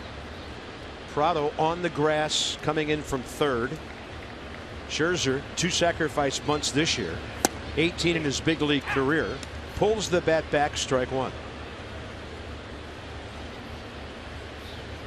Dusty's telling Wilson Ramos to get off second base. He had no secondary right there. And for Max Scherzer, he's got his work cut out for him. You know, Max places his bunt based on the speed of the runner, and with Wilson Ramos on second and not getting a secondary lead, it's going to be tough. This is not easy. And keep in mind, if he bunts one back to the pitcher, it's a left-handed throwing pitcher. Prado could retreat. So Max deadens it. Prado does retreat, but there's no play at 3rd. Might have had a shot, but with nobody out, it could be disastrous if you don't execute. Well done by Max. Nice bunt by Max Scherzer. Good coaching by Dusty Baker. Wilson Ramos had a better secondary lead right there, and if he didn't, it would have been an easy play for Adam Conley to go to 3rd. As it was, he had a chance, but because of the secondary, because Dusty whistling out there to increase your lead, he gets into 3rd base. Little things, folks. Little things. They add up. Infield in. Ben Revere 2 for 3. Single up the middle. Bunt base hit. Ground ball to 2nd. And that's a tweener. Ramos in. Here comes Espinosa. Stanton's throw to the plate. Too late. Ball gets away. Revere to 2nd. The Nationals lead 6-0. 3 for 4 for Ben Revere.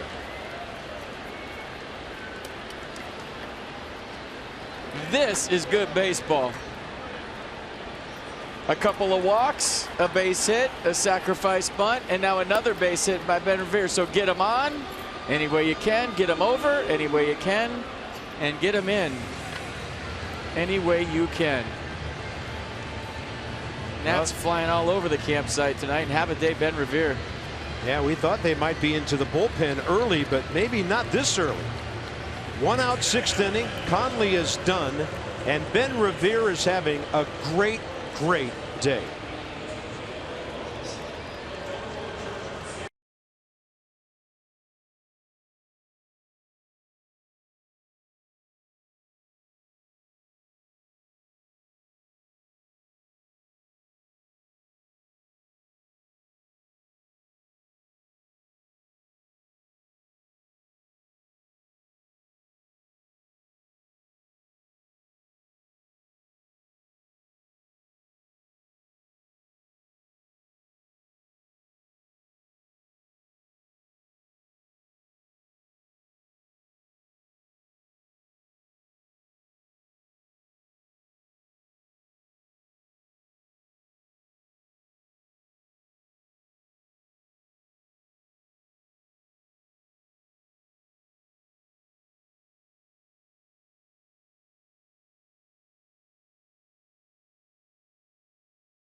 Righted telecast is presented by authority of the Washington Nationals and may not be reproduced or retransmitted in any form. And the accounts and descriptions of this game may not be disseminated without the expressed written consent of the Washington Nationals. Yeah, moving the line here in Miami. 29-year-old right-hander Brian Morris for the Marlins, his 23rd appearance, 16 innings, 11 strikeouts, 9 walks, and a 3.38 ERA. Conley responsible for 6 runs, and Ben Revere at second base. He's there with 1 out. Worth 2 for 7 career against Morris, looking for his first base hit today. Breaking ball rolls in high. Ball 1.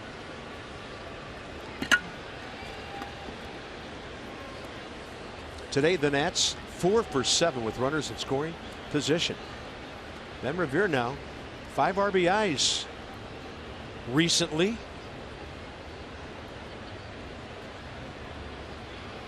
And Worth to right, slicing into the corner. And foul.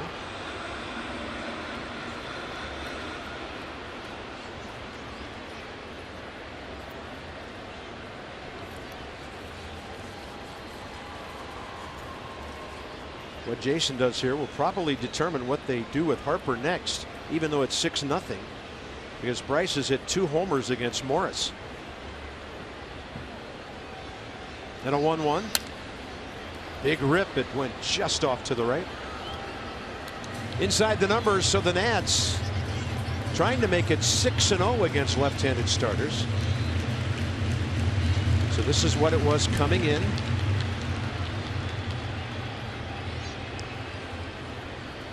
Doing some slugging, a lot of walks today, on base percentage soaring. And a 1-2 to Worth with 1 out.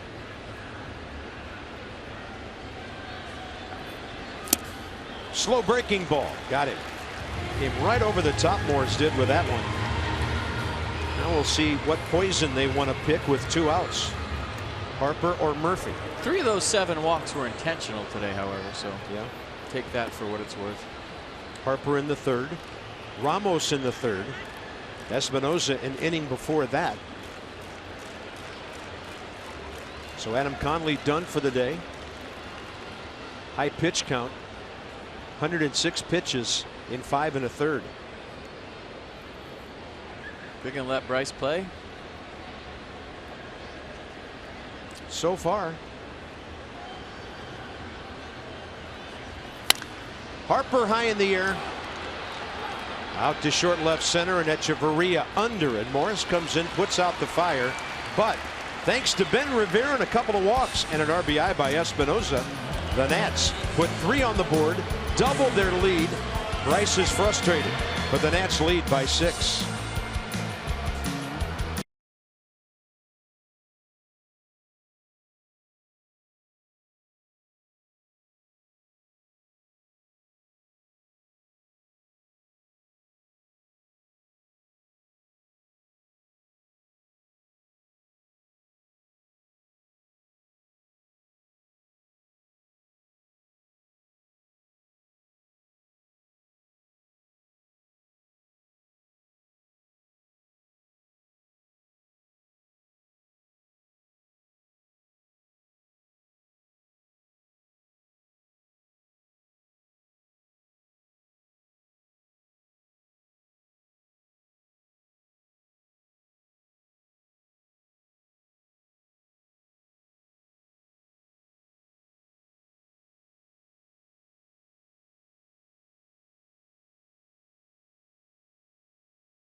Quite a day for the Nationals.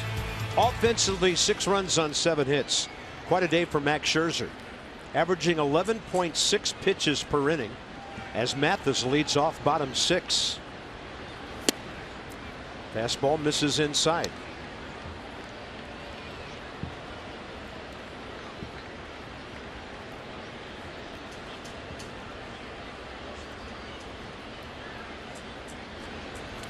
Two and 0. Marlins box.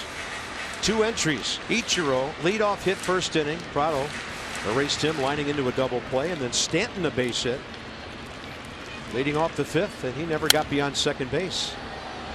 And for Max, a 6-run lead, big ballpark, allow you to use your fastball a little more than you normally would. You don't want to stray away from your game plan too much, but fill up that strike zone, let your defense work, and let the big ballpark work for you too. Cole Gillespie next for Morris.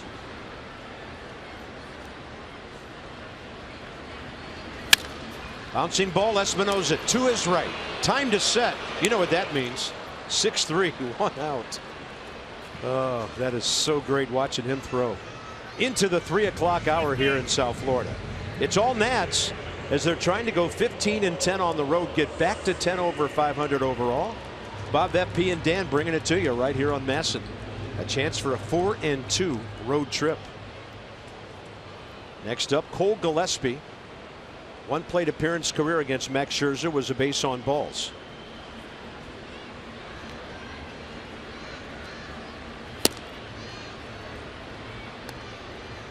Former Net Edwin Jackson will be next.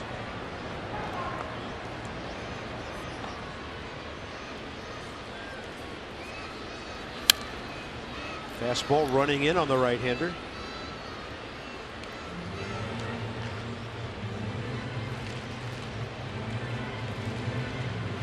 That pitch count fantastic for Max to pitch deep into this one.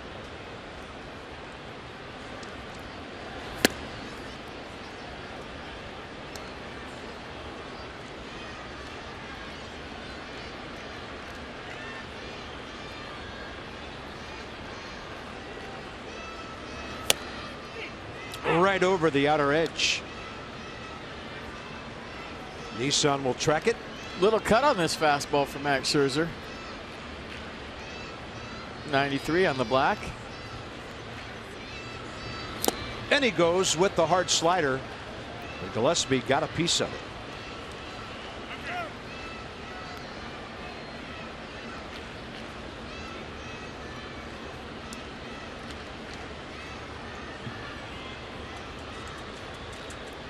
Well, I think the book on Max Scherzer this year has been swing early in the count because you get a fastball. Today he's changed it up and mixed it up nice. Not just throwing fastballs early in the count. His location's been good and he's been challenging late, and he's still got 96 in the tank. Wow. That is blowing a hitter away. Strikeout number 6. Top of the order, Ichiro next. Crossfire action. Some heat on it.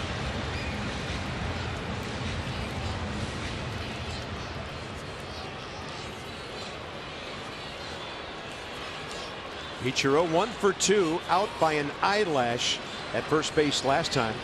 On a bouncer to Rendon, Anthony made a fine play. The Nats challenged the safe call and got it overturned.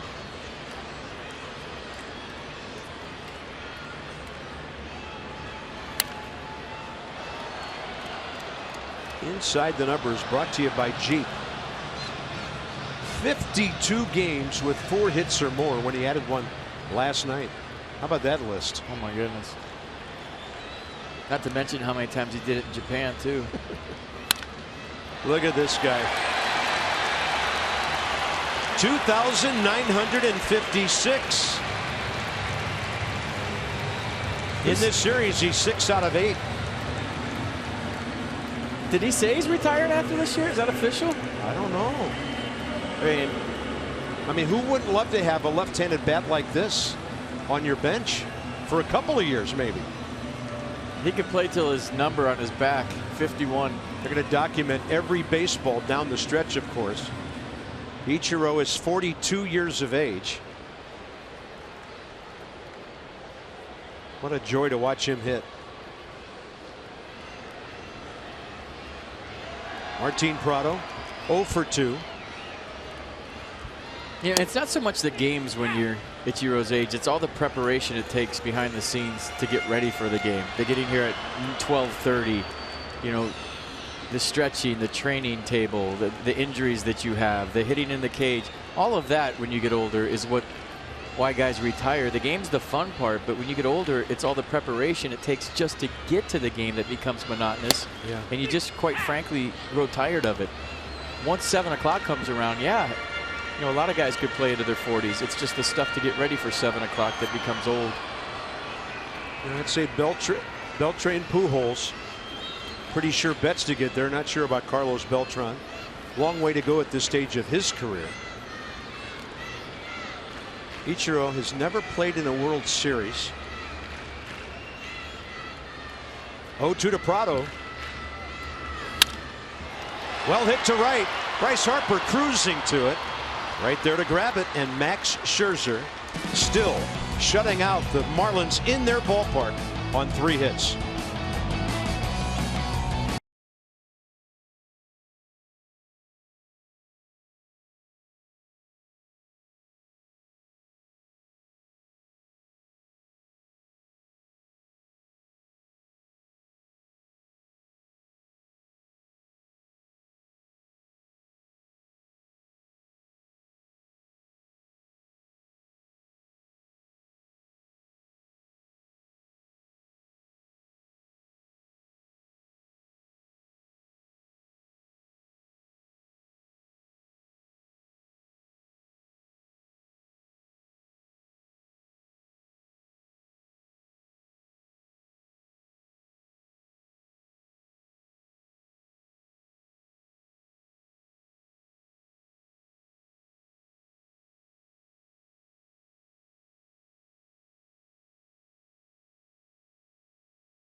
Permanente on Tuesday, May 24th. Nats take on the Mets for 2016 Federal Workforce Day at Nats Park.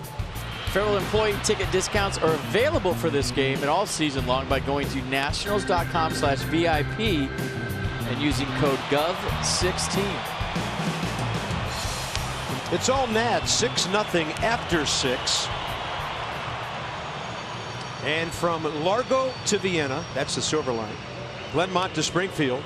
WUSA 9's Adam Longo will ride every Metro line. He'll assess the health of the rail system. Follow him on Facebook, Twitter, and on WUSA 9 all day this coming Tuesday. Former Nat Edwin Jackson, 32 years of age. And for the Marlins, only his 5th appearance. He's been on the DL with a right forearm strain. Came off, started this series. 2.45 ERA thus far. A fastball 92 for Edwin, slider, cutter, and changeup to complement the heater. Opponents hitting .333 against the former Nat. Daniel Murphy first up.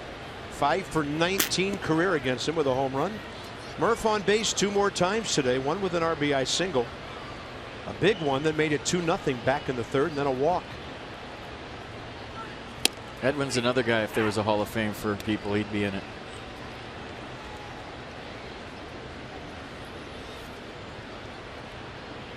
Got that big contract with the Cubs when he left DC after the 2012 season. With Chicago, he went 8-18, 6-15, 2-1 before moving on to the Braves last year. But he did eat up a lot of innings for them, which probably helped them bring some of their pitching along to where it is now. Murphy to center. That's going to back up Ozuna. Edge of the track, onto the track. Daniel Murphy continues to scorch the ball around National League parks. Tough out. Such a tough out. Zimmerman next. Home run in a lot of places. Yeah. Ryan 0 for 2 with a walk. 1 for 6 with an RBI and a base on balls against his former teammate.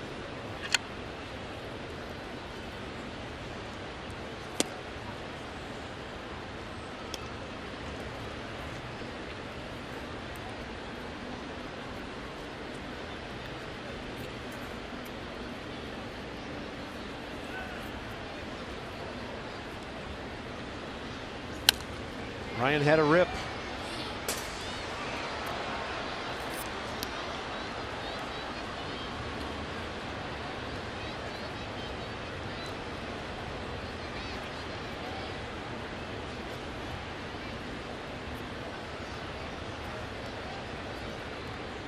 They bunch him toward the gaps here.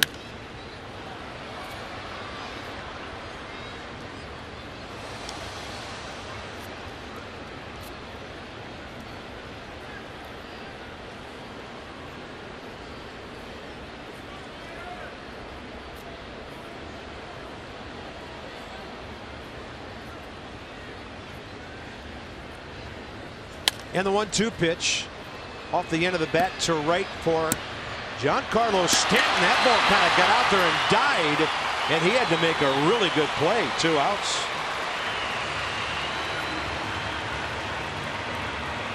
Well, I think that ball had some fade to it too, and it looked like Stanton was going to get there easily, and then he had to make a sliding catch and just takes this ball off the ground and robs Ryan Zimmerman of a base knock. So he hit his last time up, feeling good about himself, makes a nice running play to steal a hit from Zimmerman. Anthony Rendon now with 2 outs. 0 for 4 against Jackson. A 1 for 2 day with an RBI double, a walk, and a run scored. Anthony has now scored 30 runs.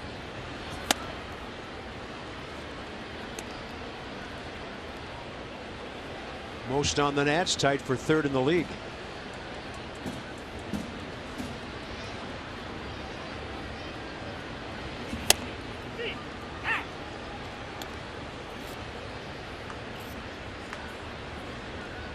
Nine for 18 since Dusty flipped into the 6th spot. 500.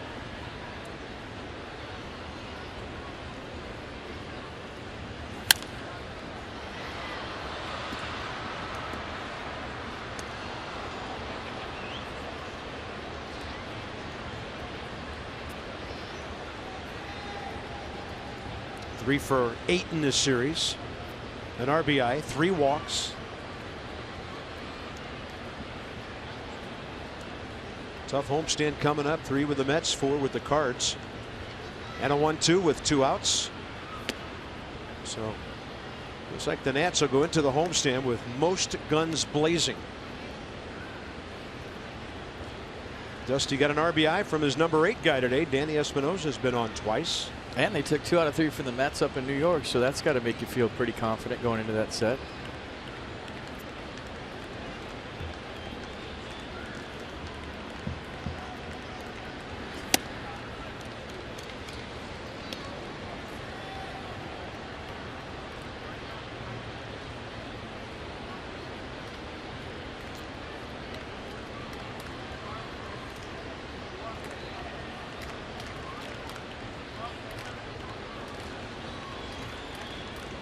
Payout pitch with Ramos on deck. Edwin takes a while. Anthony gets out of there.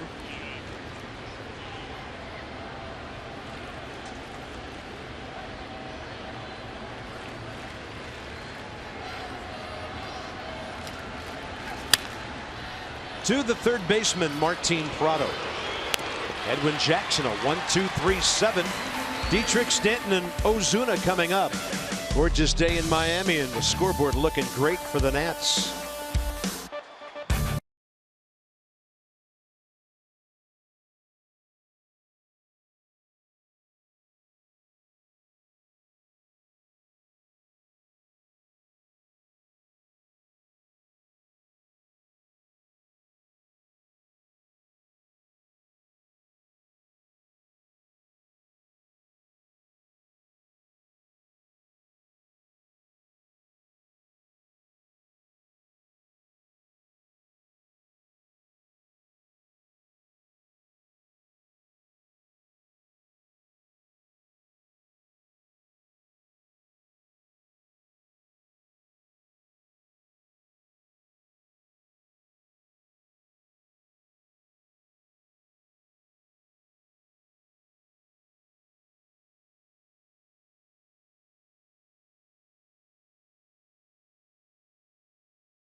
About the strikeouts for Max today. It's more about pitching to contact, pound the strike zone. He got an early lead and getting some efficient outs, but we'll show you some of Max. Got 6 strikeouts on the day.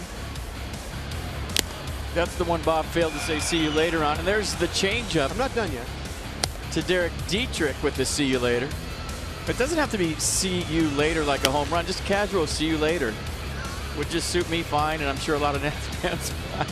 It's time for Toyota Case for Kids. Washington area Toyota dealers want to help children and their families by making a donation of $37 to the Children's Inn at NIH for every see you later by a Nats pitcher this season. Max has 6 on the day. He's only given up 3 hits, 2 of those to Ichiro. And this one goes bottom 7. 24,308 at Marlins Park today. A lot of kids in the crowd, but the Nats have shut them down. Gio. He's been so great on the road, especially at Citi Field. 10-4 career against the Mets with an ERA of 2.59. He's been fantastic. Nats roughed up Bartolo Colon the last time they saw him. Strasburg and Harvey scheduled for Tuesday night. We'll see what the Mets do there. Make baseball fun again. Nice ball cap, buddy.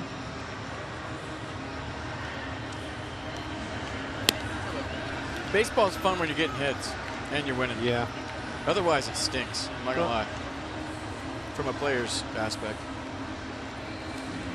You talk to managers and coaches, and I've talked about this with college basketball coaches too. When you're making shots, you have a spring in your step at the other end of the floor to play defense, and I think it works the same way here. Now you got to play defense in the big leagues whether you're hitting or not, but everything just seems to fall into place so much better when everybody's feeling good at the plate and you're putting runs on the board.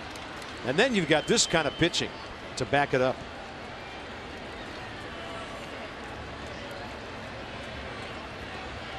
Max Scherzer against Derek Dietrich. Max 74 pitches in 6 innings, 54 strikes. I think when you talk about Max and all of his amazing achievements, he still points to the playoff game when he was with the Tigers, when he came in for relief as his favorite moment as a player with all the stuff he's accomplished. And that just tells you a lot about Max the person, that yeah, that stuff's great, and when he retires it'll be even better, but he's all about the big W. That's all he cares about. And when we talk about a guy that's addicted to winning in a good way, it's Max Scherzer. Nobody on this field on both teams wants to win more than the guy that has the ball on the mound right now. Dietrich 0 for 2, a line drive out and a strikeout. Swing and a miss. See you later. 1 out. There you go. It feels so weird. It's a good start. You got to start somewhere. You know, the bigger the situation, maybe you put some emphasis into it. Easy for me to say. 86 on the changeup.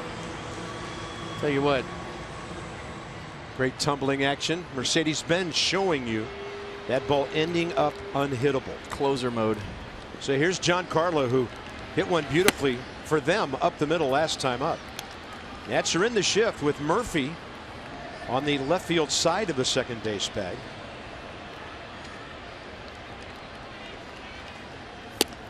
Two and 0.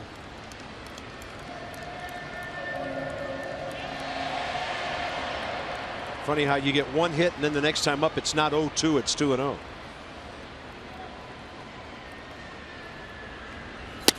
That's a good heater to the outside edge. Even better than that is the take by Giancarlo Stanton, because when you're struggling, you swing it by the count. You figure 2-0, he's going to lay one in there, and you don't see the pitch usually when you're struggling. You just swing because you're ahead in the count. Let that ball get deep before fouling it off.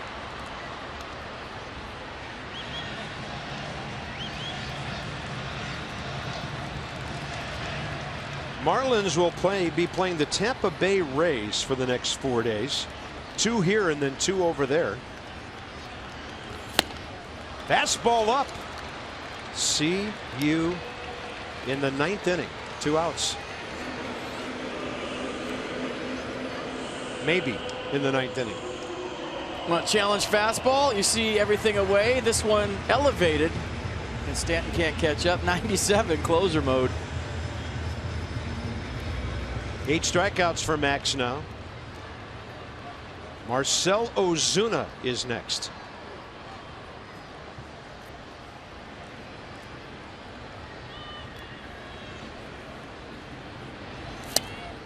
First pitch slider, a beauty with plenty of drop on it.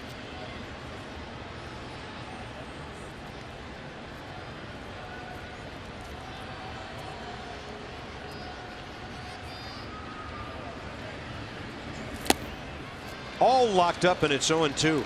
Yes, he did. Max backpedaling on the mound. The elbow's starting to flare out a little bit. That'll tell you he's feeling it.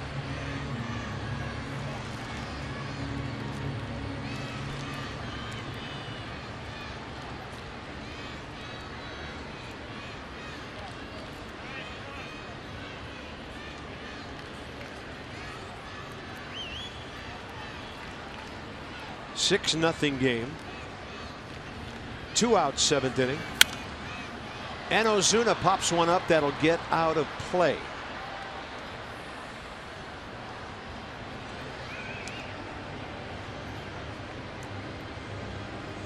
So last inning, 16 pitches because of a single and a strikeout. He's just been so efficient today.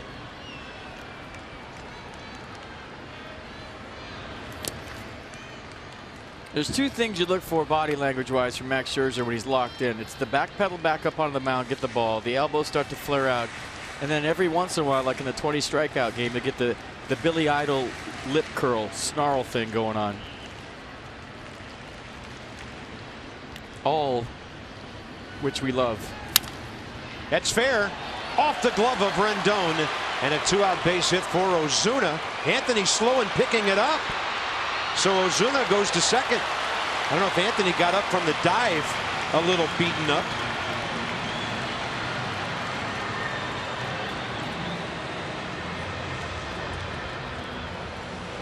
Ozuna was ready to stop at first.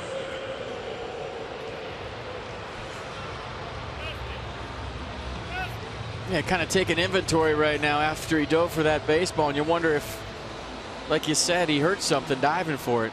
Good effort to keep it from a double initially.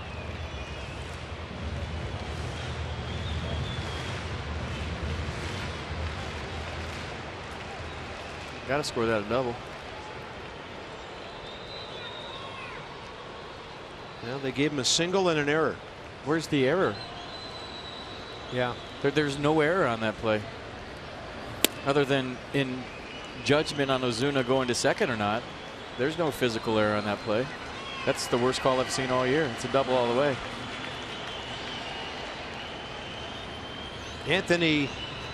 Justin Bour after the play by Anthony Rendon. Anthony Rendon leads the league in weird error calls. I'll tell you what, that's the 3rd one that's questionable this year.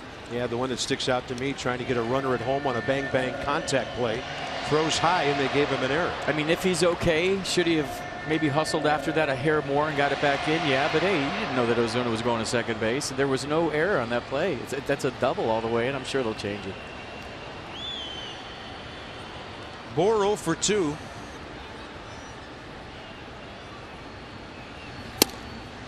And Max pours in 96 to get back into the count. I mean, great effort initially, right? Ball hit hard to his backside. Does a nice job to keep it in the infield. And who knows what happened in the course of the dive. He's hurt himself diving before. And maybe surprised that Ozuna was going. But you see the look on his face. Yeah, something was going on there. Yeah, something was hurting.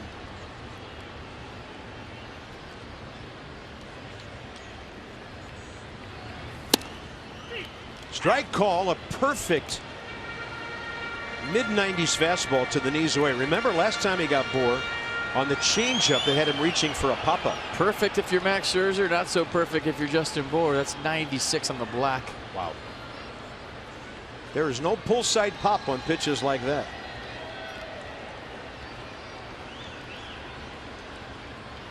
Two-two.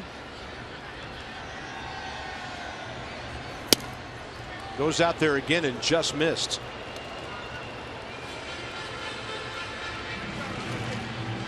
Max struck out the side in the 3rd, 3 in a row.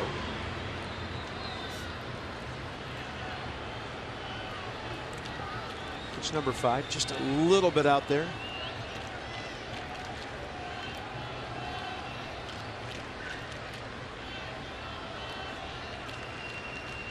3-2, and Bohr hits it out of the ballpark on a slider into the upper deck, and it's 6-2.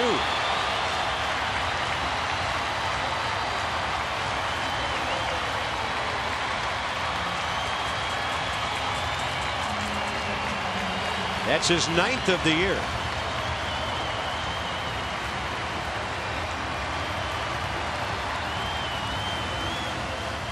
Well, he kills the off speed, doesn't he? And was that an off speed pitch, or did he get to a fastball down in? I thought I saw 86 after the pitch. Maybe it was a changeup in.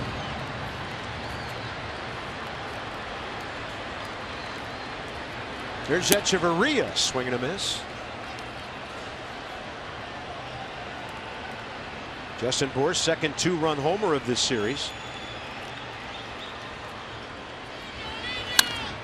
And well hit, but Bryce Harper is right there. That's it for the 7th inning.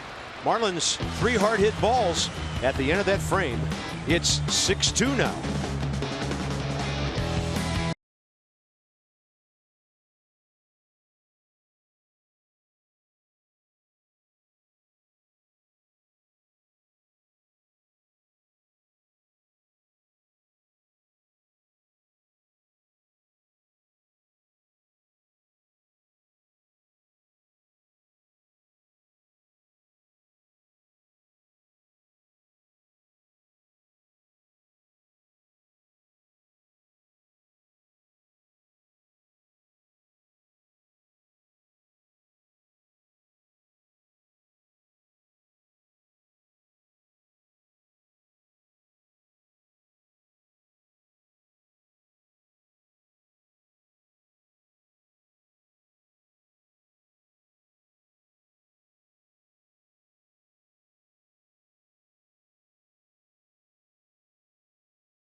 First runs of the day. And we go top 8. On this road trip, our Honda Do-Up features Wilson Ramos. Doubles, RBIs. Danny Espinosa making good use of his hits. 3 walks. Driven in another run here today, and Max Scherzer. A sacrifice bunt last time that moved up a couple of runners before Ben Revere drove them both home. Scherzer's at 95 pitches through 7 innings. Well, you know why he threw the changeup to Bohr, because he got him out on it the time before. That changeup down the way we showed he had to reach for, a little fly ball to left field. That one kind of came back over the plate, and he crunched it. Ramos on base 3 times, 1 for 1, 2 walks today, 1 intentional. And against a former battery mate, 0 for 6.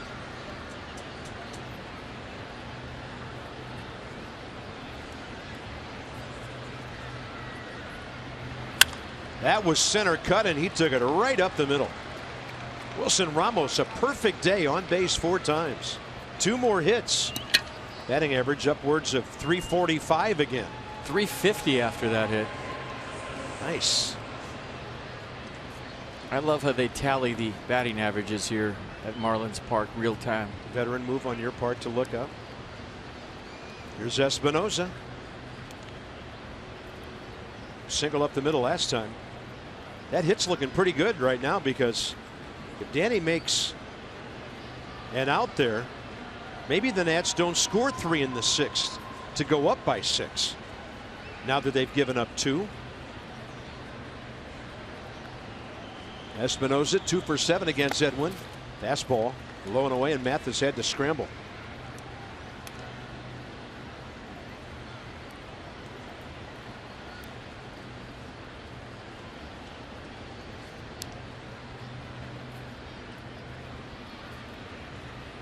6-8-0 Nats, 2-5-1 Miami.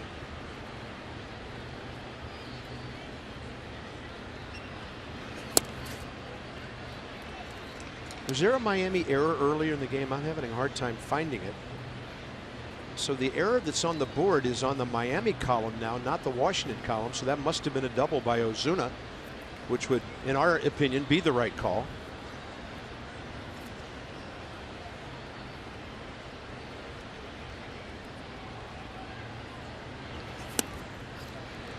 Espinosa not able to get to that one low.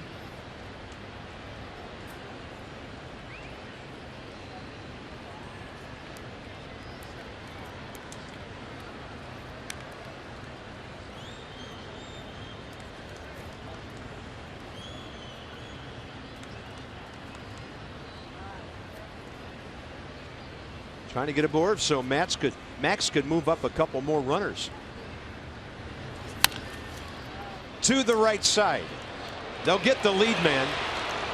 No chance at all. The effort to throw, and it'll be 1 on, 1 out for Scherzer.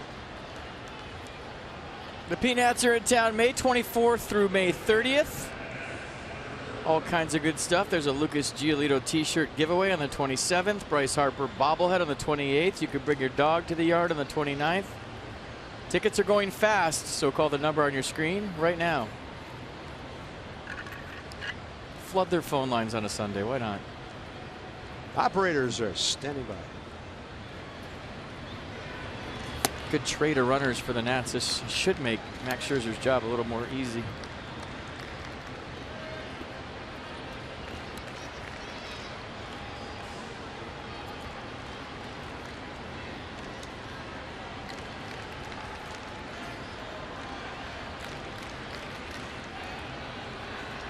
Oh for 2 sacrifice last time.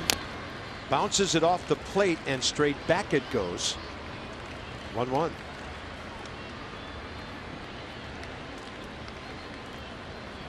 Here's the man of the day.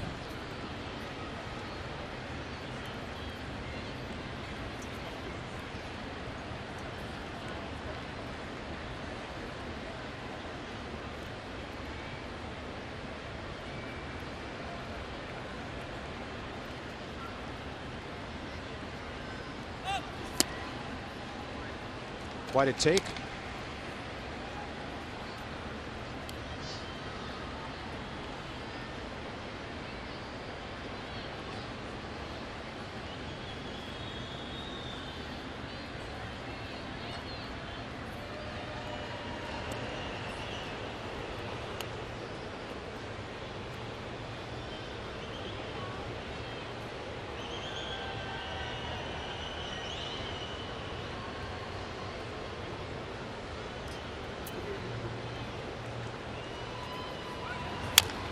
And with the runner on the move, Max Scherzer taking a hack and fouling it off 2-2. So when you're hitting 8th, teams generally don't throw over because they know the pitcher's trying to bunt you over.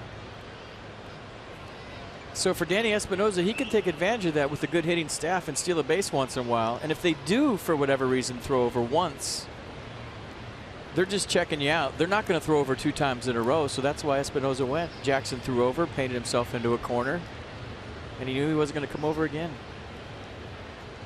Now Max squaring again on a 2-strike count.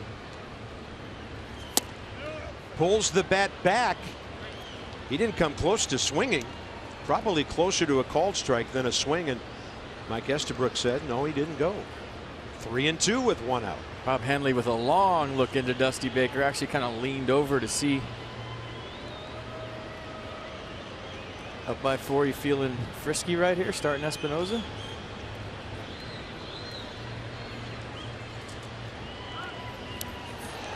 They got him. Edwin Jackson, quick move, and Danny Espinosa picked off. Now the Nats do have a challenge left. Well, did he have a lean going? Not really. And did his hand get in there? No indication from the Washington dugout that they're even looking at it. And now Scherzer takes ball 4.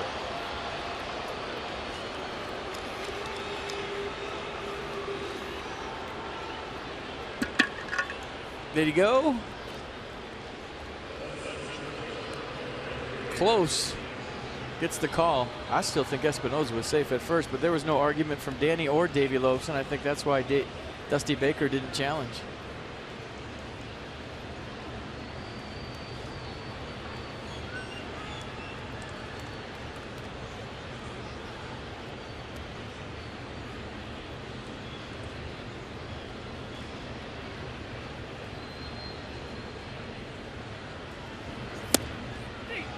Strike called to Ben Revere, who's had a fantastic leadoff man's day. Single, bunt single, 2-run single, 2 steals, 2 runs scored.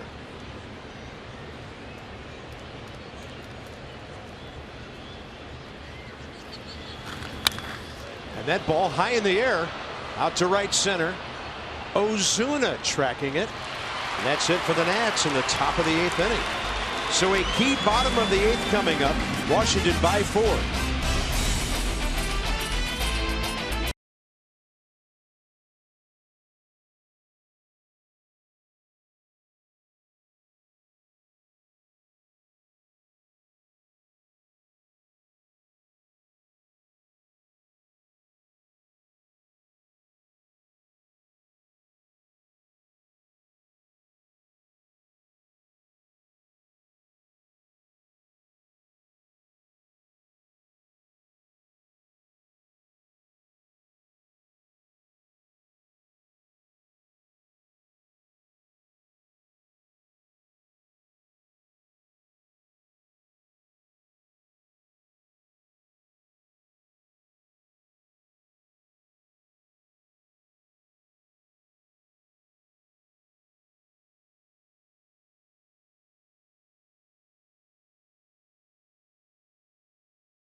Game. It's Miller time, brought to you by Miller Lite. Let's check out the day of 1. Ben Revere started up with a base hit, then he stole second. Watch Ben run. Doesn't he always look like he's going to fall forward when he's running? He's got so much forward lean. Here's the base hit bunt, his second time up. Put it in your pocket. How about stealing third? Look at the forward lean again. Looks like he's going to fall forward, but he slides in the bag safe. And then his third knock in the 6th inning, that would score Danny Espinosa. Couple RBI, rubbing head trainer Paul Lassard's head for good luck. I love it. Ben Revere will finally settling into his new ball club and his new uniform, and he played right out of it today. 6 outs to get.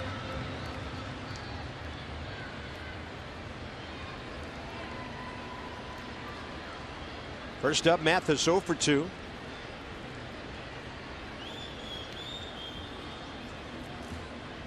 The Miami error occurred today on the single we just saw from Ben Revere. When the throw came in from right field, they gave Mathis an error for booting the throw that enabled Revere to go to second. Well, I'm glad you told me. I wouldn't have slept tonight. Well, trying to keep things straight here. Yeah, I know.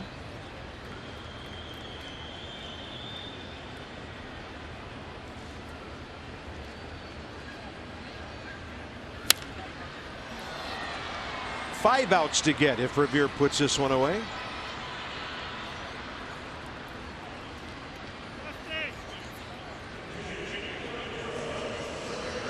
No, wait.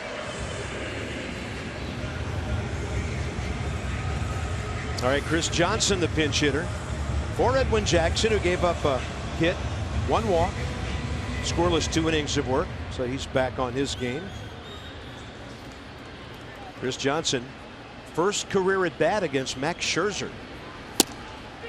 Slider, 83, strike 1.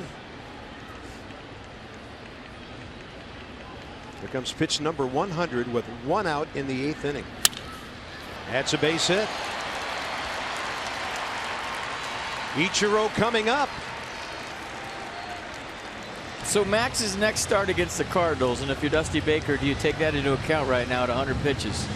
He threw 98 his last start against the Mets.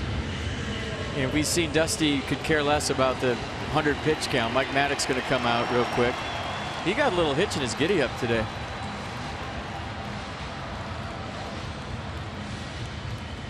He's already at 20 on the shot clock before he even gets there. He usually jogs out there. We'll get to the bottom of that. This is just a 20-second timeout.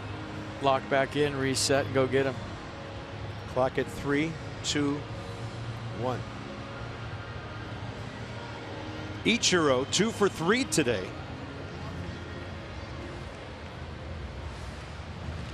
If you have an injury and you're a pitching coach, you should get an extra 10 seconds. I feel like.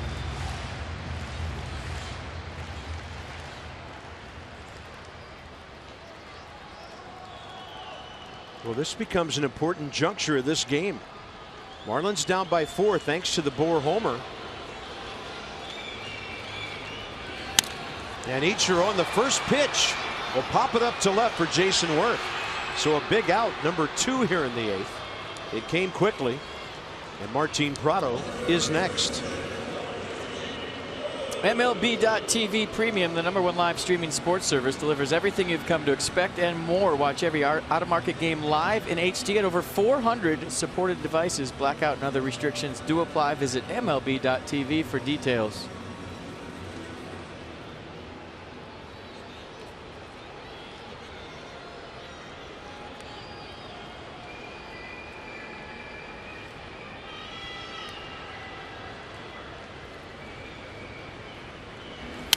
Prado, good rip on the first one.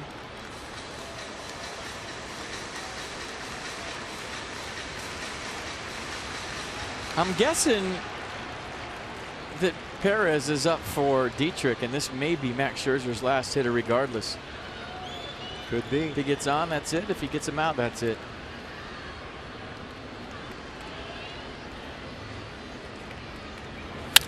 Up the middle. Scherzer knocks it down. For him, fortunately, the ball bounced toward first, and Max takes care of business in more ways than one to go 8 innings of 2-run, 6-hit baseball today. Scherzer in line to go 5-3.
All on Masson, brought to you by American Standard Heating and Air. It's their all-star sales event with up to $1,100 in instant rebates or 0% APR for 36 months. By Mercedes-Benz, the best or nothing. And by visitannapolis.org Create your moment at visitannapolis.org. There's Bob Carpenter's winter home right there in the background, that yellow mansion with the palm trees. And you're all invited if you can find me. Come on over and say hi to Bob. The Masson Speedboat plying the Intercoastal Waterway. Max Scherzer, 8 innings, 6 hits, 2 runs, didn't walk a batter, struck out 8. Another outstanding performance. 103 pitches, 76 strikes. Here's right-hander Dustin McGowan. Pretty good fastball, 94, slider 87, occasional changeup at 88. Second appearance of the series. He jams Jason Worth, who's 0 for 1 career against him. JT Realmuto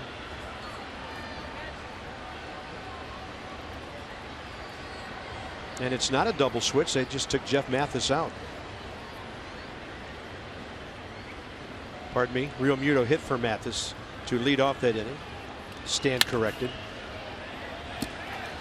It's a base hit. Jason Worth gets one up the middle.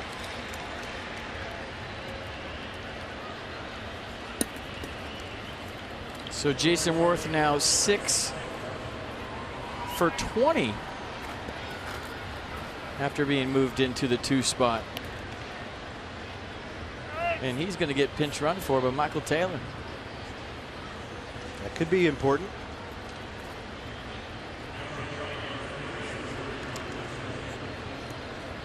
And Taylor will go to center and Revere will go to left.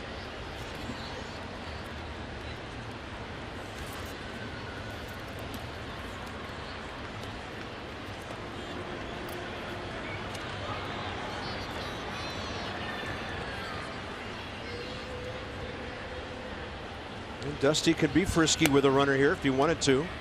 4-run lead, trying to get out of slam range.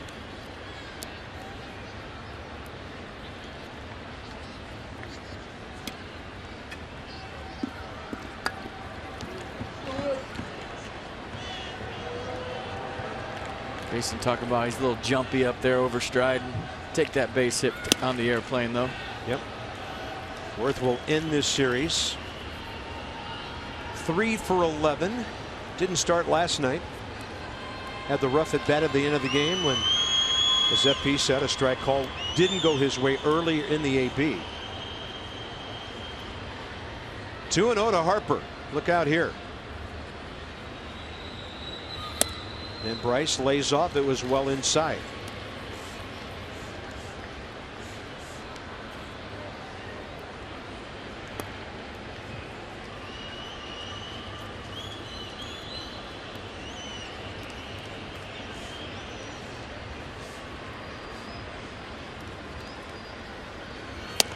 Four-pitch walk. Bryce Harper second today, and now 48 walks on the year. 2 on, nobody out. And they could cap off the afternoon right here with Daniel Murphy stepping in. And the 9th walk of the day for the Marlins. 2 intentional, but 9. Yeah. 3 intentional. 3 intentional. A lot of free passes. Murphy 1 for 3 RBI single, and he's been walked.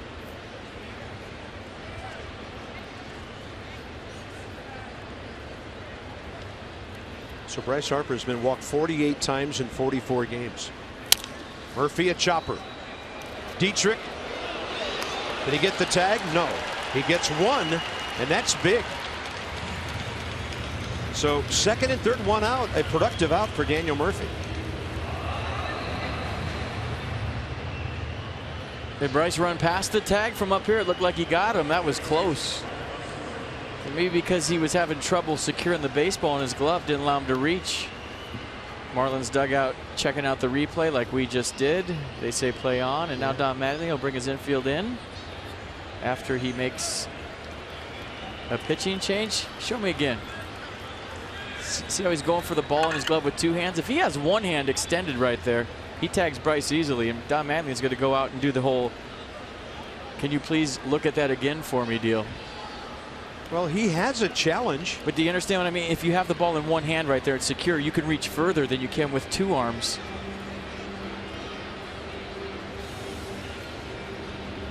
Don Mattingly seems to be a bit at odds with the replay system today. He disputed a call earlier that overturned a hit by Ichiro. New York determined that Ichiro was out at first on a play by Rendon. So he doesn't have a challenge. No, that was a Nats challenge. Oh, okay. So he has one, but he's chosen to debate Paul Emmel first. You know, I need to put something in my scorecard that says challenges on it, or in the scoreboard at the ballpark. I started doing it just so we could keep track of these things. Yeah. I'll just defer to you then. And I'm kind of confused. He could be arguing that did Harper leave the baseline to avoid the tag. Could be. Let's see. Was he out of the baseline here? Onto the grass. A little bit.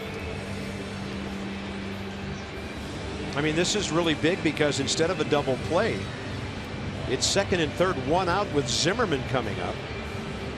And Rendon after him. Still, if he has the ball secured in his glove and doesn't need his right hand, he tags him easily. Yeah.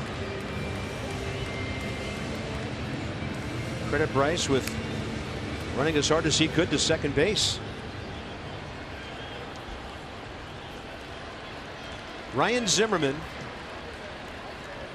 against Dustin McGowan, 1 for 3 career with an RBI.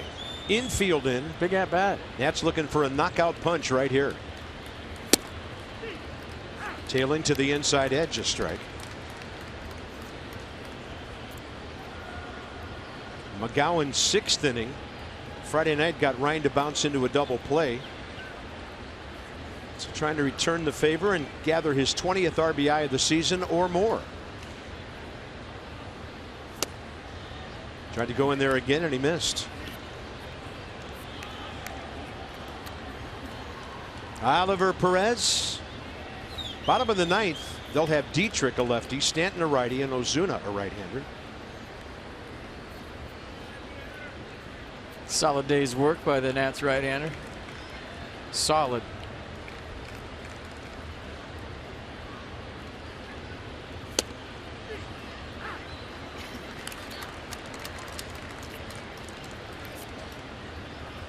That one might have been a little in. Ryan didn't like it. Well, he's looking for something elevated. Whenever you have the infield in as a hitter, you're trying to hit it over their head into the outfield. So he probably thought that was low or bottom of the zone. Didn't want it.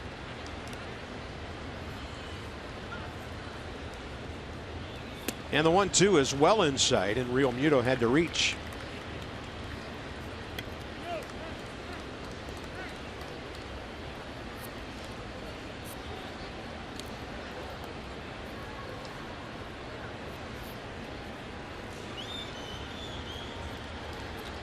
(6-2) Washington, top of the 9th.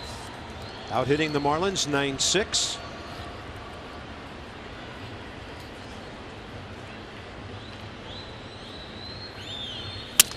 Busted bat, contact play. Taylor coming home, throw low, and the tag is not made. Taylor scores on a very casual call by Tim Timmons. And if it holds up, the Nationals lead 7-2.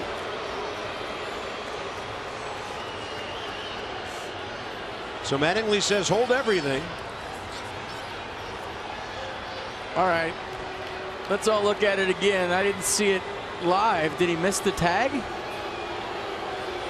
It looks like he did. He did. What a slide by Michael Taylor. And it's a whole two-hand thing again, like Derek Dietrich. If he secures that with one hand, he can reach back easily. But because the ball's rattling around in Real Muto's glove, he has to secure it with his second hand, his bare hand, go for the tag, which I don't think there's evidence there to overturn it. Could be wrong based on what we're looking at right here. So Miami, I guess that's why Don Mattingly didn't use his challenge before, because he's got one now. The crowd watching on the board reacting, but they were reacting to an angle from which you could not see the tag.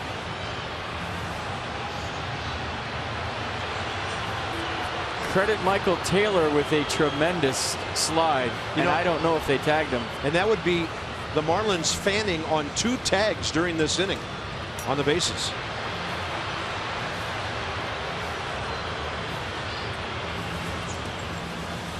two-hand tags. To take it a step further, you can give Real Muto a little slack because he's a catcher. That glove, it's hard to secure. A lot of times you need the bare hand. So you understand that. Even if he goes out there with one hand, maybe the ball comes out of his glove. So you get that. But a nice slide by Michael Taylor. The fact that we're even looking at a replay, he was out by 2 steps. Yeah, he made something out of what appeared to be no chance to score there.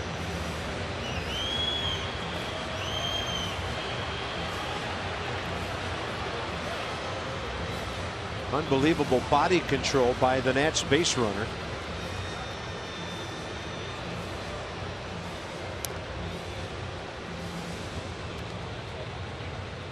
And this one taking a while. Unless there's an angle we're not seeing, I don't think there's anything to turn it over with. I don't know. So a 5-run lead hangs in the balance here. A Zimmerman RBI attached to it. Headsets come off. Runners out. They reverse it.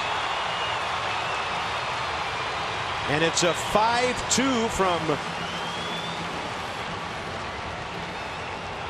the infielder to the catcher. 6-2 on the fielder's choice. Wow. I still haven't seen a tag. Maybe they have different angles from. So 2 outs, runners at the corners. And Anthony Rendon now. Up to him whether the Nats go up by 5.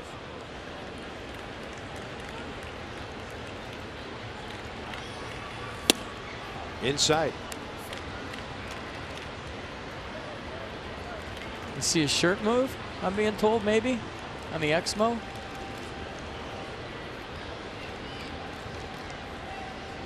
Well, Tim Timmons. Maybe. Timmons getting himself in position there. Rendon right field, and this will make it a 5-run lead, maybe more. Zimmerman coming around third. Bob Henley sends him. He'll score. It's a triple for Rendon. 8-2 Washington.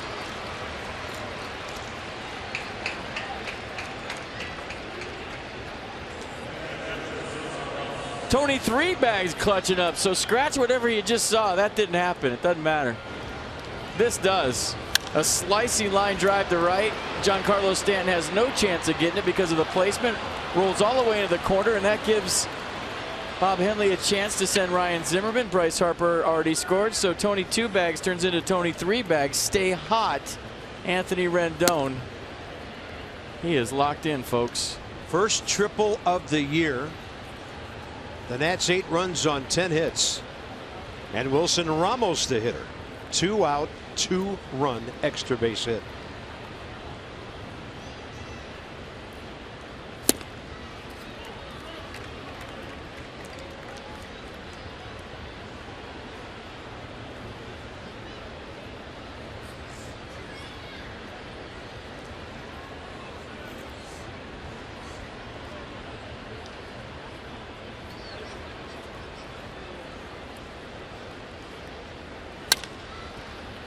Past the mound to the shortstop Echeverria, and that's it for the Nats in the top of the 9th.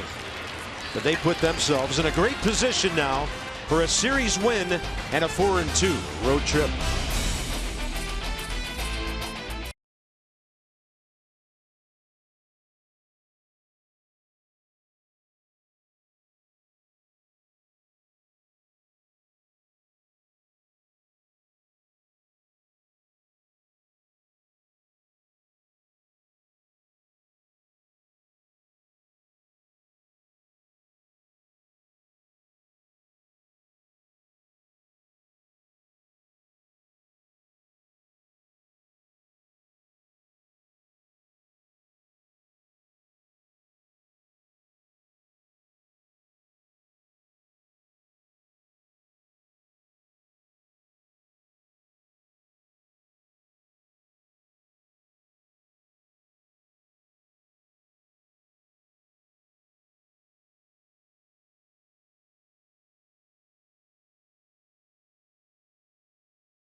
Alongside as we go bottom of the ninth. Dietrich, Stanton, and Ozuna. Oliver Perez will get the assignment, but what a day for Max.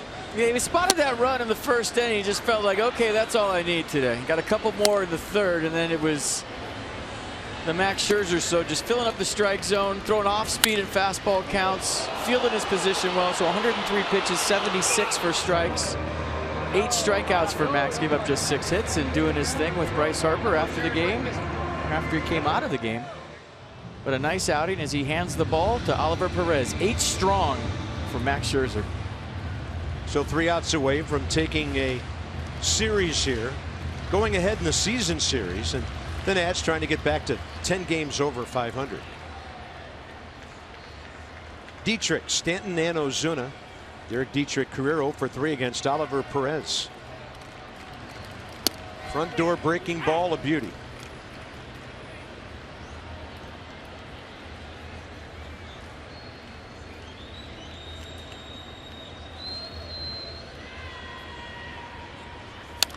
Another front door breaking ball. Dietrich way out ahead.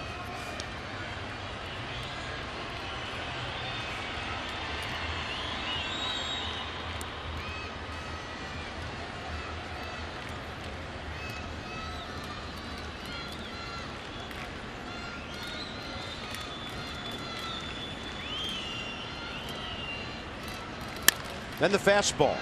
Only guy over there, Rendon. Quite a throw across his body. Quite a pick by Ryan Zimmerman. Wow.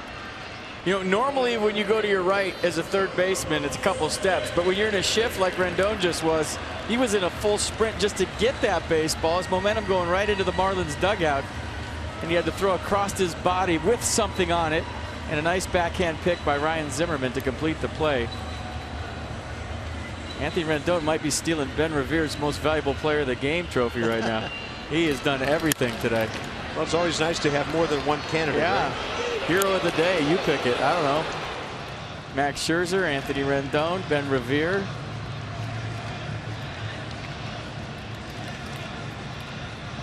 Dusty, even with a big lead, looks like he wants to go situational here. Giancarlo Stanton. And as mentioned earlier, Marcell Ozuna, the next 2 hitters, and Blake Trinan, a right-hander, ready. He might have just gotten up, so Dusty had taken his time, maybe to buy some time. So Perez does his job. Now it's up to the right-hander Trinan to get this over with.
Dietrich, heroes all over the diamond, as FP said. And this an 8-2 ball game. 2 outs to get, and Blake Trinan will get the call. It's his 20th appearance of the season. 2-seam fastball, slider, occasional changeup. And that sinker in works to Giancarlo right here.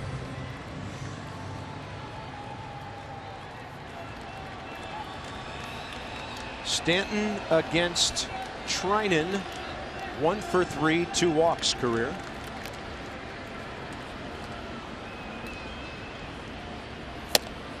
'94 sizzles in, strike one. Face mask back on. Hard throwing right-hander. Doesn't mind working inside the guys.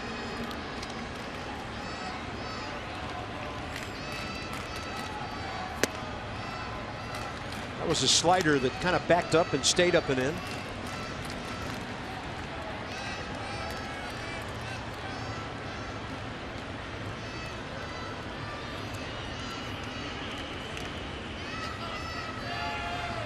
That would indicate fastball right there.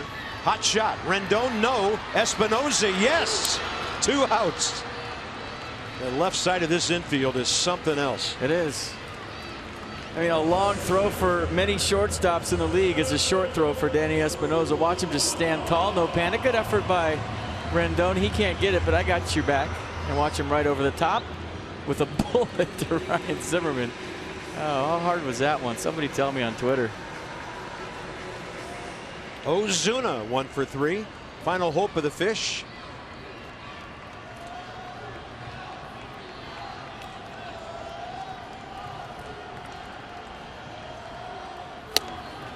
Right in there. Boy, when Blake gets ahead, he's so tough. Ozuna against him, 1 for 9 career.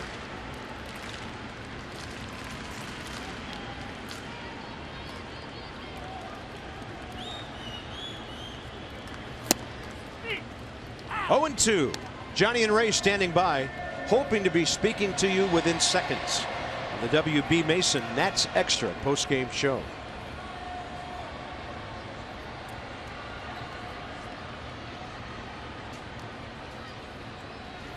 Swing and a miss, gets away from Ramos.